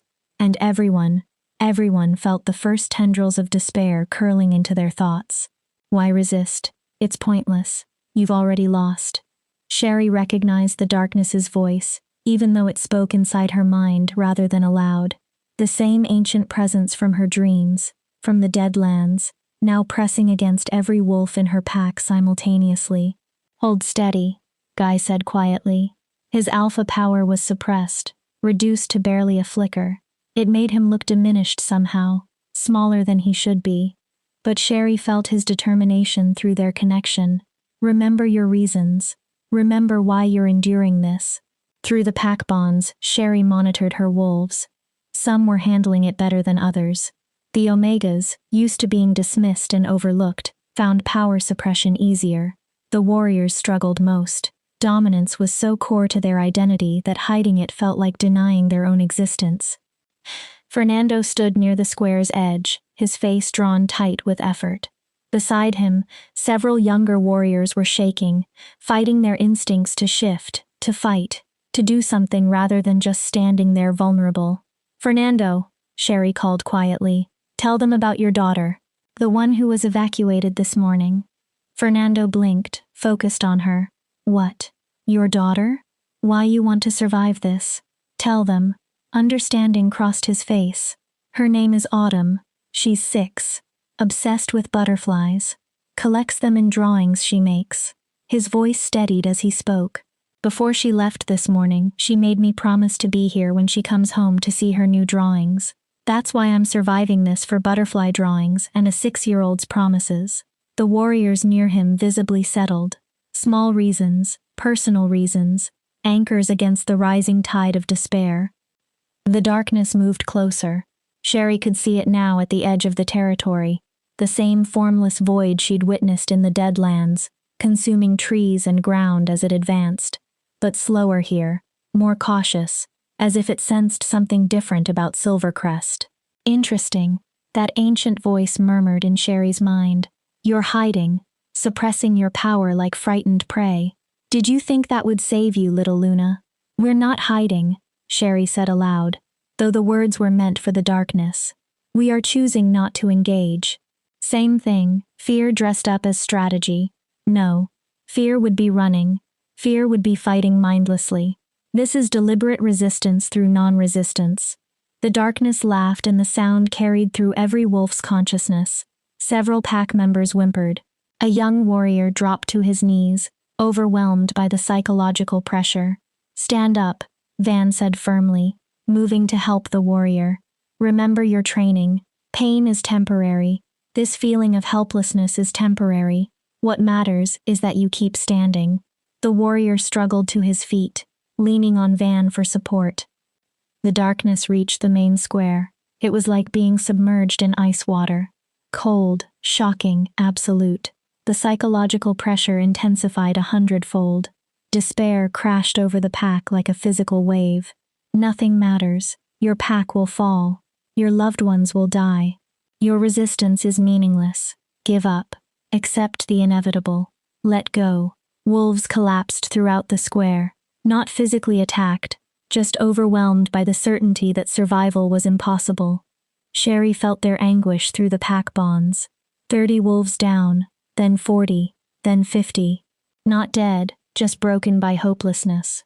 Remember your reasons, Sherry called out, fighting her own rising despair.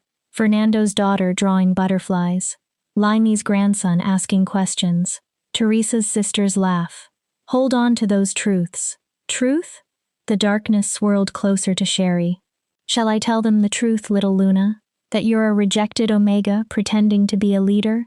That your mate bond was severed because you were not worthy? That everything you've built since then is compensation for fundamental inadequacy? The words hit like physical blows. Around the square, wolves turned to look at Sherry, and she felt their doubt through the pack bonds. Their Luna had been rejected, deemed unworthy by her own mate. How could she lead them if she could not even maintain a mate bond? Yes, Sherry said, her voice shaking but audible. That's all true. Guy rejected me. I spent a year believing I was worthless. I am a rejected Omega who had no business becoming Luna. The pack stirred, confusion mixing with the despair. But here's what else is true, Sherry continued, forcing strength into her voice. I survived that rejection. I survived a year of isolation and self-doubt. I passed a trial that 7 better wolves failed. And I'm standing here now facing you, refusing to let ancient despair define me. Because survival is not about being unbroken. It's about getting back up after you're broken. She turned to face where she sensed the darkness's focus. You think weaponizing my rejection will break me. But I've already been broken by it, already survived it. You're using a weapon I've already learned to endure. Brave words from one so fragile. Not brave, honest. There's a difference. Sherry looked at her pack. Everyone here has pain. Everyone here has been hurt, rejected by someone, failed at something, lost something precious. That's not weakness. That's being alive. And being alive means you can be hurt without being destroyed. Through the pack bonds, she felt something shift. Her wolves had seen her vulnerability, had heard her acknowledge the rejection that everyone whispered about, but no one mentioned directly, and instead of weakness, they saw courage. The courage to face shame and pain and keep leading anyway. Guy moved to stand beside her. I rejected Sherry, he said loudly, felt our mate bond snap into place, and rejected her in front of this entire pack because I believed a failed prophecy. That's my shame, my mistake, my burden to carry. The darkness focused on Guy, and Sherry felt its attention sharpen. Ah, the alpha who destroys his own mate. Tell me, Alpha Knight, how does it feel to know you broke something the moon goddess herself created? How does it feel to carry that guilt every time you look at her? Guy's face went pale, but he held steady. It feels terrible, like I destroyed something precious and irreplaceable. Like I made the worst mistake of my life listening to fear instead of trusting destiny. And yet here you stand, Alpha and Luna, pretending your partnership is anything but fractured and false. Pretending that broken bonds can lead a pack. We're not pretending, Sherry said. Our bond is broken. Our trust is damaged. We're leading from a place of acknowledged failure rather than assumed perfection. And maybe that's exactly what this pack needs. Leaders who understand that you can be broken and still function, hurt and still lead, imperfect and still effective. Around the square, more wolves were standing back up. The ones who'd collapsed under initial despair were finding their feet again. Because their leaders were not hiding their vulnerabilities, they were wielding them as shields against psychological warfare. The darkness swirled through the square, passing over wolves, assessing them, and Sherry watched with held breath as it moved past Omegas without reaction, slowed near beta-ranked wolves, stopped completely near Fernando and Edna. Warriors, the darkness murmured, even suppressed. I smell your dominance, your desire to fight, your belief that strength matters. Fernando stood frozen as the darkness circled him. Through the pack bonds, Sherry felt his terror wearing with warrior discipline. Do not fight, Van called to him. Do not engage. Think about your daughter's drawings. Think about being there when she comes home.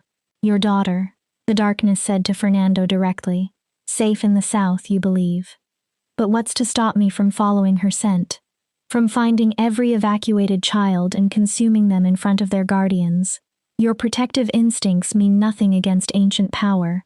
Fernando's face contorted, his wolf surfaced, dominance flaring as protective fury overrode careful suppression. You will not touch my daughter, Fernando. No, Sherry shouted. Too late. The darkness struck. Not physically, but Fernando's eyes went distant, vacant. He stood frozen, still breathing, but somehow absent, like something essential had been pulled out of him. What did you do to him? Guy demanded, moving toward Fernando. I consumed his will to resist. He challenged me with dominance and protective fury, so I took his ability to feel those things. He'll stand there until he dies of thirst or hunger, unable to care enough to move. Horror rippled through the pack. Several warriors surged forward, fury overriding suppression. The darkness struck them too, one after another. 5 warriors left standing but hollow, their wills consumed. Stop. Sherry's Luna voice cracked like thunder. Everyone stop. Do not engage. Do not challenge. That's exactly what it wants. The pack froze, but damage was done. 6 wolves standing but dead inside. 6 examples of what happened when you fought back. You see, the darkness's voice carried satisfaction. Resistance is futile. Fight me and I consume your will. Hide from me and you merely delay the inevitable. There is no winning here, little Luna, only degrees of losing. Sherry's mind raced. The warriors had been provoked deliberately, their protective instincts weaponized against them. The darkness understood pack dynamics well enough to exploit them. You're testing us, she said, seeing how we react under pressure, trying to provoke responses you can punish, observing natural behavior. Your wolves cannot maintain suppression indefinitely. Eventually, instinct will override discipline. And when it does, I'll consume them one after another until the entire pack stands hollow. What do you want? Sherry asked.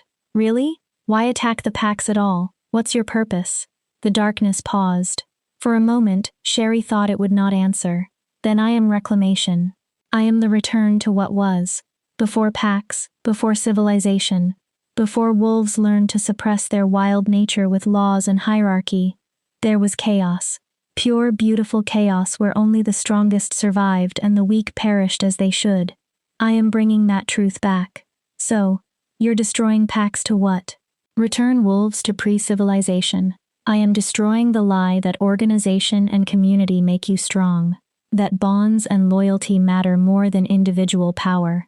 Your packs are built on denial of natural law, that the powerful should dominate and the weak should submit or die. I restore natural order. Understanding clicked in Sherry's mind. You're not just attacking power, you're attacking the social structures that organize power. Pack bonds, hierarchy, cooperation. You see all of it as unnatural, false comforts that make wolves weak. Your ancestors understood. They lived alone or in small groups, fought for every meal, trusted no one. They were strong because they had to be. Modern packs are soft, dependent, weak, and lonely, Sherry said quietly. Your natural order is also isolation. No bonds, no connection, no one to care if you suffer or die alone. The darkness hissed.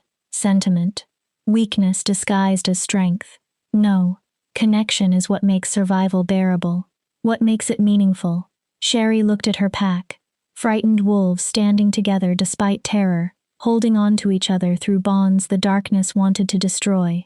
You think we're weak because we need each other, but needing others is what lets us survive things that would destroy us individually. Pretty philosophy. Let's test it.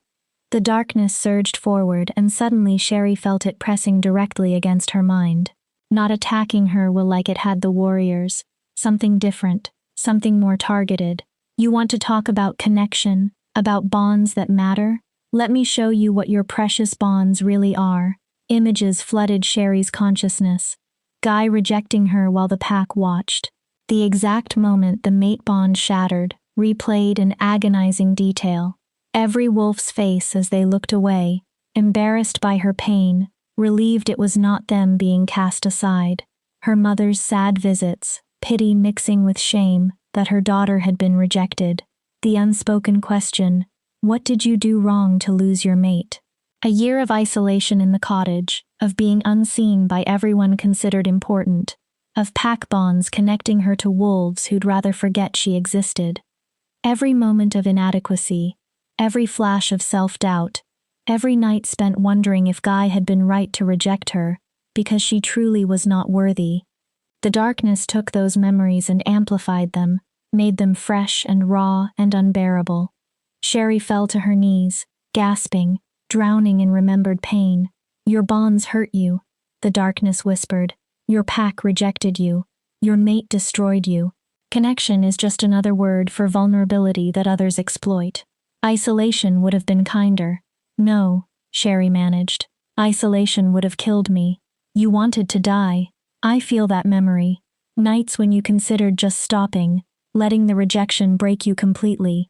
But I did not. Sherry forced herself to focus through the pain. I did not die because of the connections I still had. Teresa checking on me, Roseanne's quiet kindness, the archive work that gave me purpose, small connections that kept me anchored when everything else fell apart. Scraps. You survived on scraps of connection that others threw you out of pity.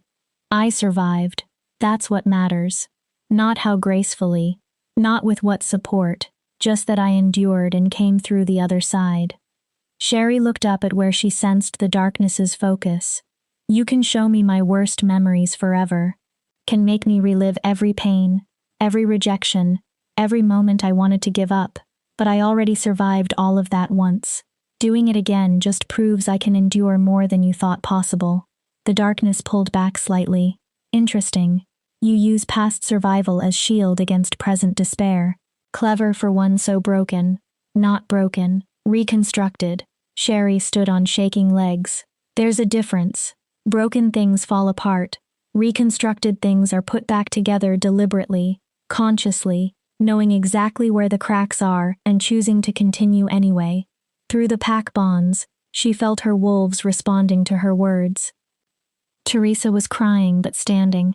Mitty held Lyle's hand, two old wolves refusing to collapse. Even the young warrior who'd fallen earlier had gotten back up, supported by Van's steady presence. Guy moved to Sherry's side, and she felt his guilt through their connection. Guilt for being the source of the painful memories the darkness had weaponized against her.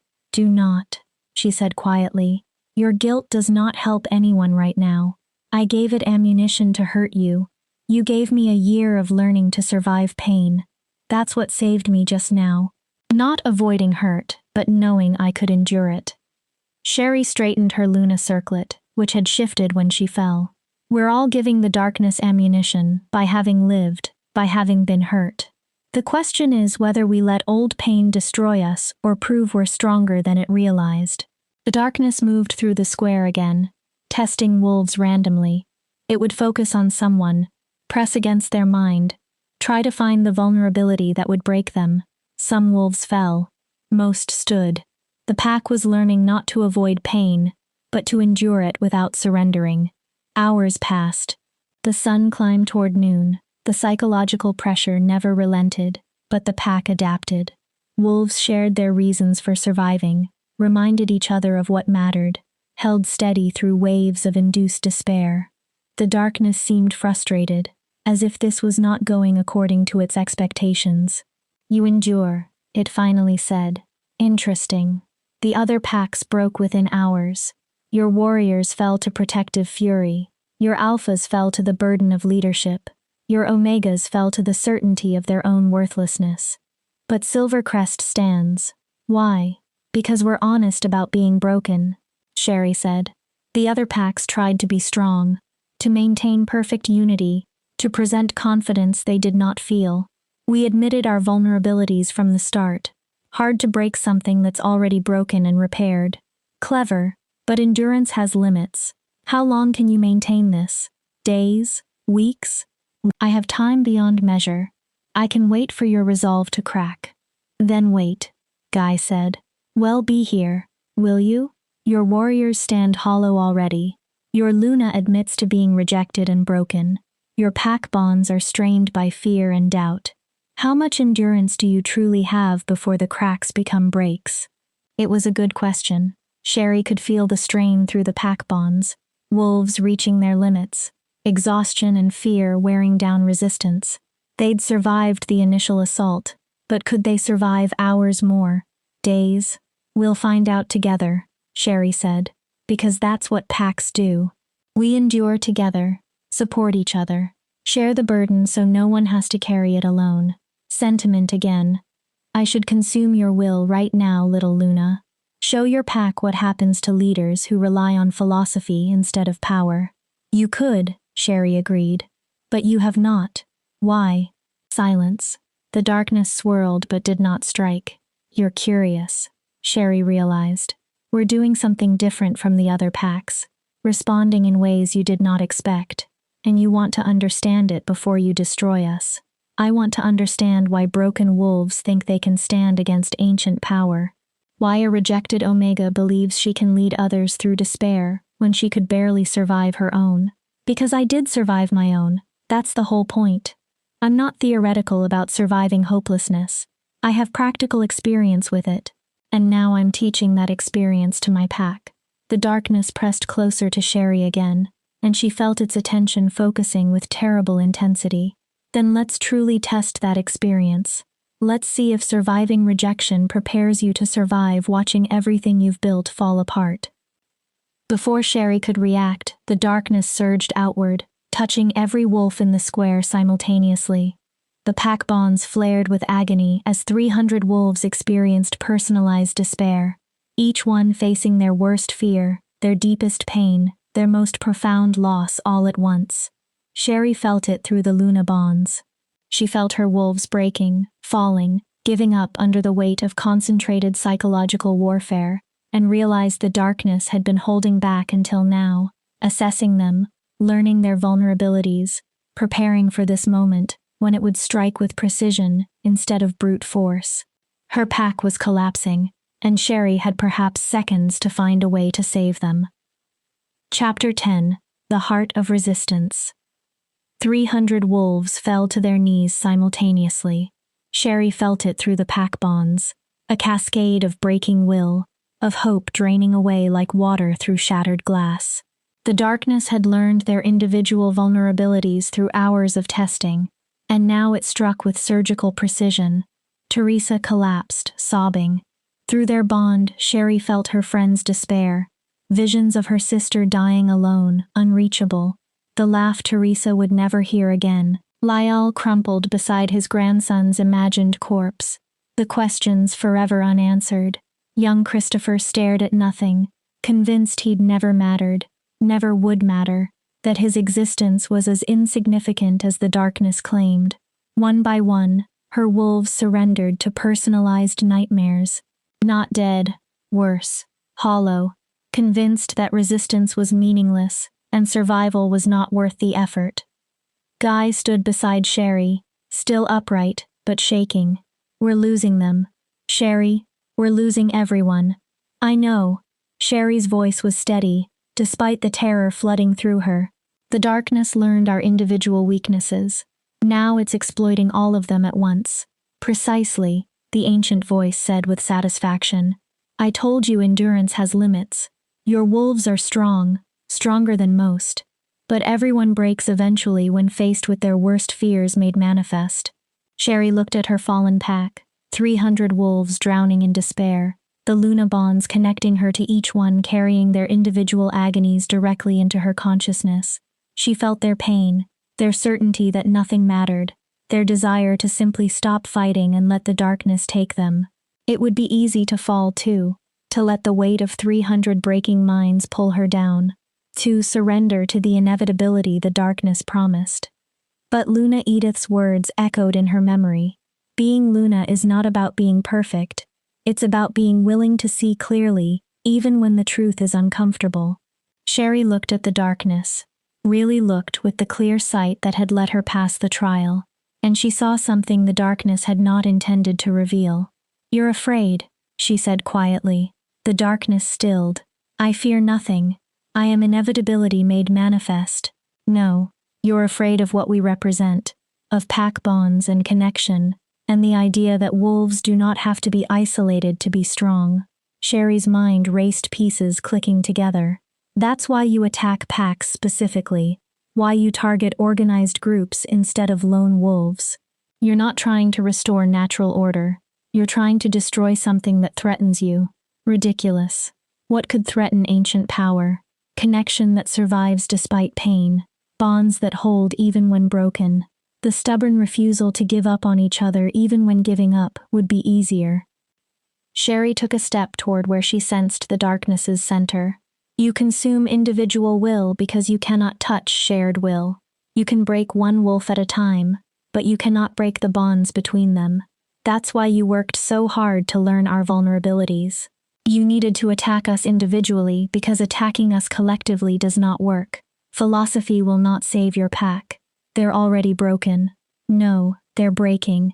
There's a difference. Sherry closed her eyes, focused on the Luna bonds connecting her to every wolf. And I'm still standing, still connected to all of them, still able to reach them through the bonds. Sherry, what are you doing? Guy asked, alarm in his voice. Something incredibly stupid or incredibly brilliant. Not sure which yet. Sherry opened her eyes. Guy, I need you to suppress your alpha power completely. Not just mask it, pull it back entirely. Stop projecting dominance. Stop maintaining authority. Just be a wolf. Nothing more. That will destabilize the entire pack structure. The pack structure is already broken. Our wolves are on the ground, drowning in despair. Traditional hierarchy is not helping them. I need you to trust me. She met his eyes. Please, one more time. Trust me when I say we need to do something that goes against every instinct. Guy stared at her for a long moment. Then he nodded. All right, I trust you. She felt it through their connection. Guy deliberately releasing his alpha power, letting it pull back into himself until he was just a wolf standing beside her. Not commanding, not dominant, not leading, just present. The pack bonds shifted, destabilized without alpha presence anchoring them. Wolves whimpered as the familiar structure dissolved. Now me, Sherry said. She looked at the Luna circlet on her head, symbol of authority she'd worn for less than 3 days. Luna power comes from connection, from nurturing bonds, from holding the pack together emotionally. But right now, my wolves do not need me to hold them together with authority. They need me to remind them how to hold themselves together. What are you doing? The darkness's voice carried curiosity, and something else, concern. I am teaching you something about pack bonds. Sherry reached up, removed the Luna circlet, set it on the ground. I'm not Luna right now, not an authority figure maintaining structure through power. Just Sherry, just a wolf who survived rejection and learned to find worth in herself. She felt the Luna bonds shift as she released the formal authority. But they did not break. They could not break. They were pack bonds, not just leadership bonds. She was still connected to every wolf, but now the connection was different, more equal, more honest. You're risking everything, Guy said quietly. I'm risking the structure that was not working anyway. Sherry turned her attention inward to the pack bonds, to 300 connections carrying 300 individual despairs directly into her awareness. And instead of shielding herself from their pain, she opened to it completely. Teresa's grief at imagined loss flooded through. Christopher's certainty of worthlessness. Lee's despair over time running out.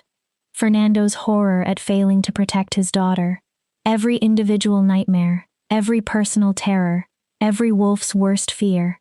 Sherry let them all pour through the Luna bonds into her consciousness.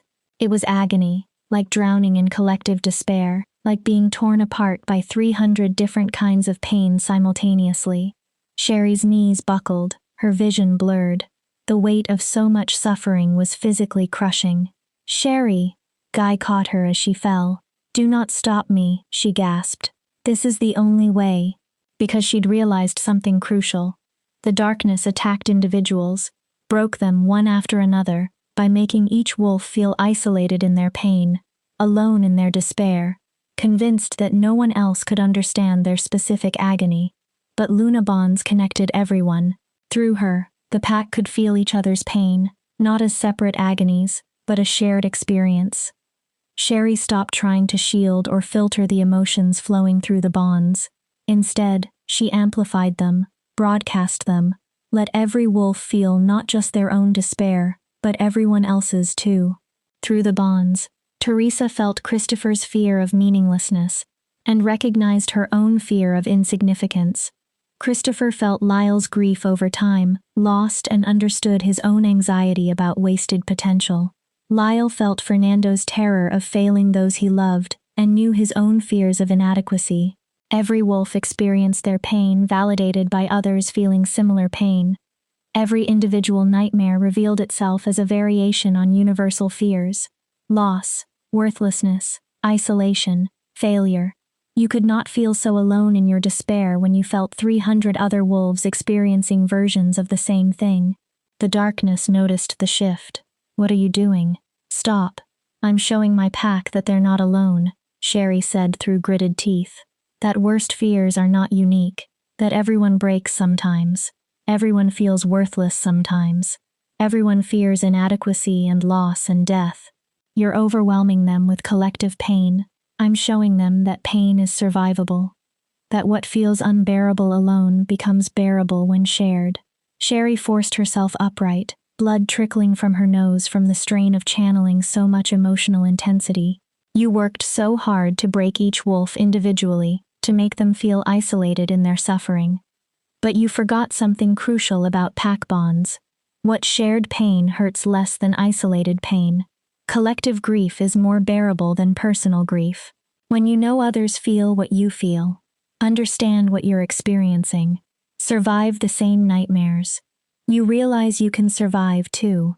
Through the bonds, wolves began stirring, not because their pain had lessened, but because they felt others surviving the same pain.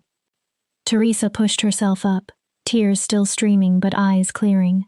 Christopher took a shaking breath, anchored by feeling other wolves' similar fears. Lyle reached for Mitty's hand, both old wolves sharing grief over lost time. One by one, Sherry's pack began standing back up. Not because the darkness's attack had stopped. It had not. The nightmares still raged, the despair still pressed down with crushing weight, but the wolves were enduring it together now, connected through bonds that let them share the burden instead of carrying it alone. "No, no, this is not. You cannot." The darkness's voice carried something Sherry had never heard before. Panic. Individual will should break under this pressure. Collective will should not be possible when each wolf faces personalized despair. "But it is possible," Sherry said, "because you misunderstood what pack bonds are.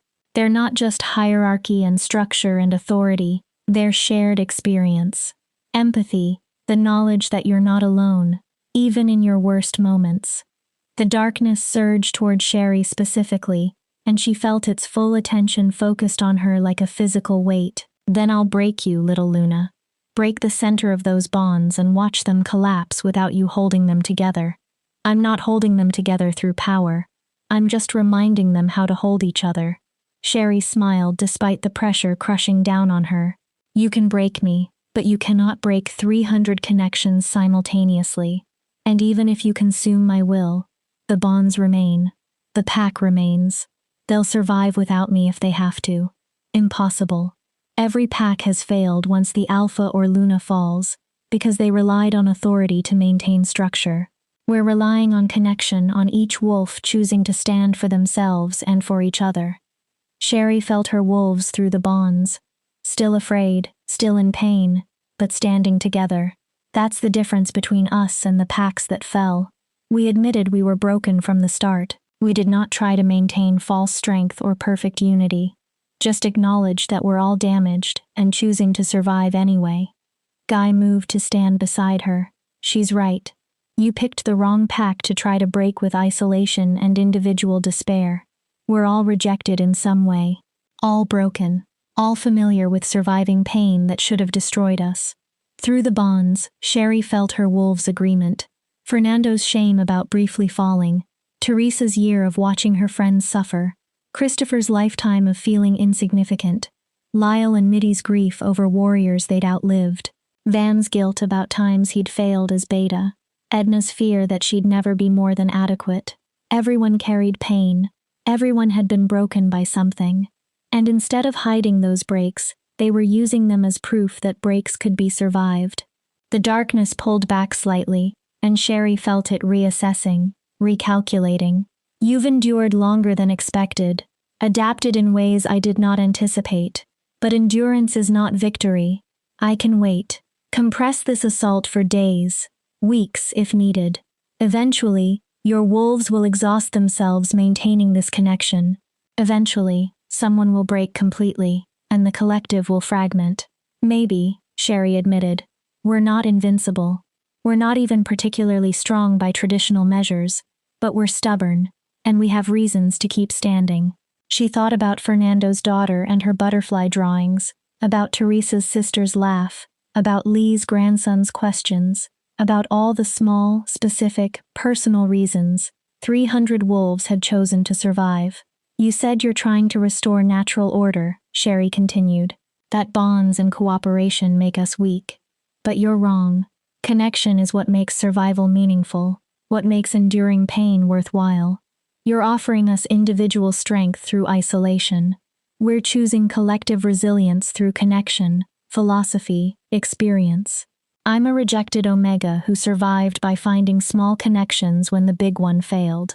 Guys, an Alpha who learned that isolation in leadership leads to catastrophic mistakes. Every wolf here has learned that trying to be strong alone is harder than being strong together. Sherry looked at her standing pack. We're not defeating you with power or magic or clever tactics. We're just refusing to break the way you expect us to. And that refusal is contagious. The darkness was silent for a long moment. Then this is not over. I will return. We'll test you again and again until I find the breaking point every pack possesses. Then we'll stand again and again. That's what we do. Sherry felt exhaustion pulling at her, but she kept her spine straight. Because we're Silvercrest Pack. We're broken wolves who learn to be strong anyway. And that's a kind of power you do not understand. The darkness began to pull back slowly, reluctantly, but definitively. It had not been defeated, could not be defeated really, but it had been resisted successfully. For the first time in 5 packs, wolves had stood against the ancient despair and refused to collapse. I will remember this, little Luna. Remember you when I return. I will break you first, personally, thoroughly, and I will make your pack hatch. If you return, we'll be here. Still standing, still choosing each other over isolation. Sherry's voice was steady despite her trembling. That's all we can promise. Not victory, just refusal to surrender. The darkness retreated beyond Silvercrest's borders, leaving only lingering cold in its wake. The psychological pressure lifted gradually, like storm clouds clearing after heavy rain. For a moment, the pack stood in absolute silence. 300 wolves still connected through bonds, still feeling each other's exhaustion and fear and desperate relief, still standing. Then Teresa laughed. Not a happy laugh, just a slightly hysterical release of tension. We survived. We actually survived. We survived! Christopher echoed, sounding amazed. Around the square, wolves began sitting down, lying down, collapsing from sheer exhaustion, not falling to despair, just physically and emotionally spent from hours of sustained psychological warfare. Guy helped Sherry sit before she fell. That was the most insane thing I've ever witnessed. And it worked. Barely worked. We lost 6 warriors permanently. Sherry looked at Fernando and the others still standing hollow. Their wills had been consumed. They're gone. Their bodies are alive, but they're not coming back. 6 lost instead of 300, Van said quietly, joining them against something that destroyed 4 entire packs. That's better than we had any right to hope for. Roseanne moved through the square, checking on wolves one after another. Most were physically fine, but emotionally devastated. She'd be treating psychological trauma for weeks, maybe months. But they were alive, functional, still capable of feeling and hoping and caring, still a pack. Sherry picked up her Luna circlet from where she'd set it down. The silver felt heavier now, weighted with responsibility and the knowledge of what leadership had cost. She put it back on. The Luna bonds snapped into place with renewed strength. Not just connections now, chosen connections. 300 wolves who'd stood together through nightmare and chose to remain connected despite the cost. What happens now? Teresa asked, moving to sit beside Sherry. The darkness said it would return. Then we prepare again, build on what we learned, get stronger at this kind of resistance. Sherry looked at her exhausted pack. We did not defeat it, just survived one encounter. But that's more than 4 other packs managed because we did it differently. Guy said he was still suppressing his alpha power, letting the pack recover without the weight of dominance pressing down on them. Admitted weakness instead of projecting strength, shared pain instead of hiding it. Connected through vulnerability instead of authority. It should not have worked, Elder Nilda said, joining them. She looked shaken but steady. Everything I know about pack structure says vulnerability in leadership causes collapse. But you used vulnerability as strength. How? Because wolves are tired of pretending. Sherry said, tired of acting like we're always strong, always certain, always capable. Sometimes we're weak and confused and terrified. Acknowledging that does not make us more vulnerable. It makes us honest. And honesty builds trust in ways false strength never can. Fernando approached. The real Fernando, not the hollow shell the darkness had left behind. His eyes were haunted but clear. The Luna saved me, he said quietly. I felt it through the pack bonds.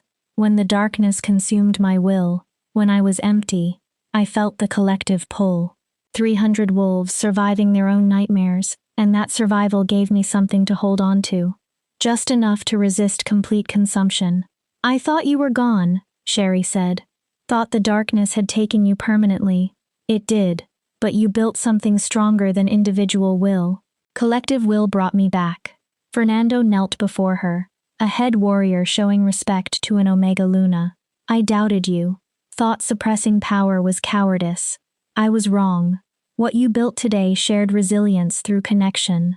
That's the strongest defense I've ever witnessed. The other warriors who'd fallen and recovered echoed Fernando's words.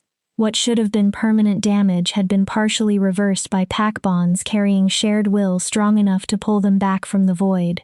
They were not completely healed, and would carry scars from what the darkness had done, but they were alive, functional, and still capable of choosing to stand. As afternoon turned to evening, the pack began to recover.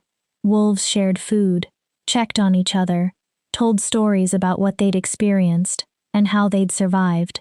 The collective trauma was processed collectively, no one left to suffer alone.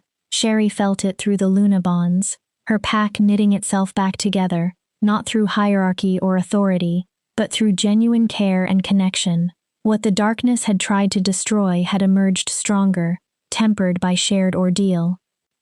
Guy found her on the pack house balcony as sunset painted the sky red and gold. The council wants to declare this a victory, he said, leaning against the railing beside her. Call for celebrations, formal recognition, the whole thing. It's not a victory, just successful survival. Sherry watched the sun sink toward the horizon. The darkness will return, said so specifically. And next time it'll be prepared for our strategy. We'll have to adapt again, then we'll adapt together. Guy was quiet for a moment. I learned something today about leadership, about strength, about what actually matters when everything breaks. What did you learn? That rejecting you was the worst mistake I could have made. Not because of the mate bond. That's gone. I understand that. But because you see things I cannot see. Think in ways I cannot think. You lead through connection where I only know how to lead through authority. Guy's voice roughened. The prophecy said bonding with you would destroy the pack, but today proved the opposite. Your specific leadership broke an Omega who learned to survive through connection. That's exactly what saved us. Sherry did not know what to say. The mate bond was severed, dead, impossible to restore. But the partnership between Alpha and Luna that had been forged today, in ways no ceremony could have created. We're not mates, she said finally. Can never be mates. That future died the night you rejected me. I know, but we're partners. Real partners built on acknowledged mistakes and shared survival and honest assessment of our flaws. Sherry looked at him. Is that enough? Can we lead together with a broken bond between us? Guy smiled. Sad but genuine. Today proved we can. Maybe better than we could have with an intact bond, because we're not distracted by romance or destiny. Just focused on keeping our pack alive through impossible odds. That's pragmatic. That's reality. And reality is what you taught me to see clearly today. Guy straightened. The council wants to talk about fortifying for the darkness's return. Will you join? In a moment. I need to check the bonds first. Make sure everyone's settling. Sherry closed her eyes, felt through the Luna connections to 300 wolves scattered across the territory. They were okay. Traumatized, exhausted, but okay. And more than that, they were together, connected by shared experience that the darkness had tried to use to break them, but which had instead become their greatest strength. Sherry opened her eyes, looked out at Silvercrest territory, her territory now, in ways that went deeper than ceremony or rank. These were her wolves, her pack, her responsibility, and she would keep them alive through whatever came next. Not through power or authority or traditional strength, but through connection, through honesty, through the stubborn refusal to let despair have the final word. Because that's what broken wolves did. They survived. They adapted. They stood together. The darkness had learned that lesson today. And if it returned, when it returned, Silvercrest would teach it again, as many times as necessary, for as long as it took until ancient power understood that pack bonds were stronger than isolation, that shared pain was more bearable than individual suffering, that connection was the ultimate resistance against despair. Sherry descended from the balcony to join the council meeting. Her pack was waiting, and together they would face whatever darkness came. Epilogue. 3 months later, the evacuated children returned home to a territory that had survived the impossible. They came back slowly in small groups, guardians checking carefully that the threat had truly passed. Autumn Barton ran to her father, Fernando, butterfly drawings clutched in her hands, demanding to know if he'd missed her. He picked her up, held her tight, and told her about the darkness and the Luna, and the day Silvercrest learned to stand by refusing to fight. She listened with wide eyes, then showed him her newest drawing. 300 butterflies connected by delicate threads, each one different, but all part of the same pattern. Like the pack bonds? She asked. Exactly like the pack bonds, Fernando agreed. Around the territory, life returned to normal. Warriors resumed training. Omegas resumed their duties. Hierarchy reasserted itself naturally. Wolves fell back into familiar ranks and roles. But something fundamental had changed. Wolves checked on one another more often. They shared their vulnerabilities openly and admitted when they struggled, instead of hiding weakness behind false strength.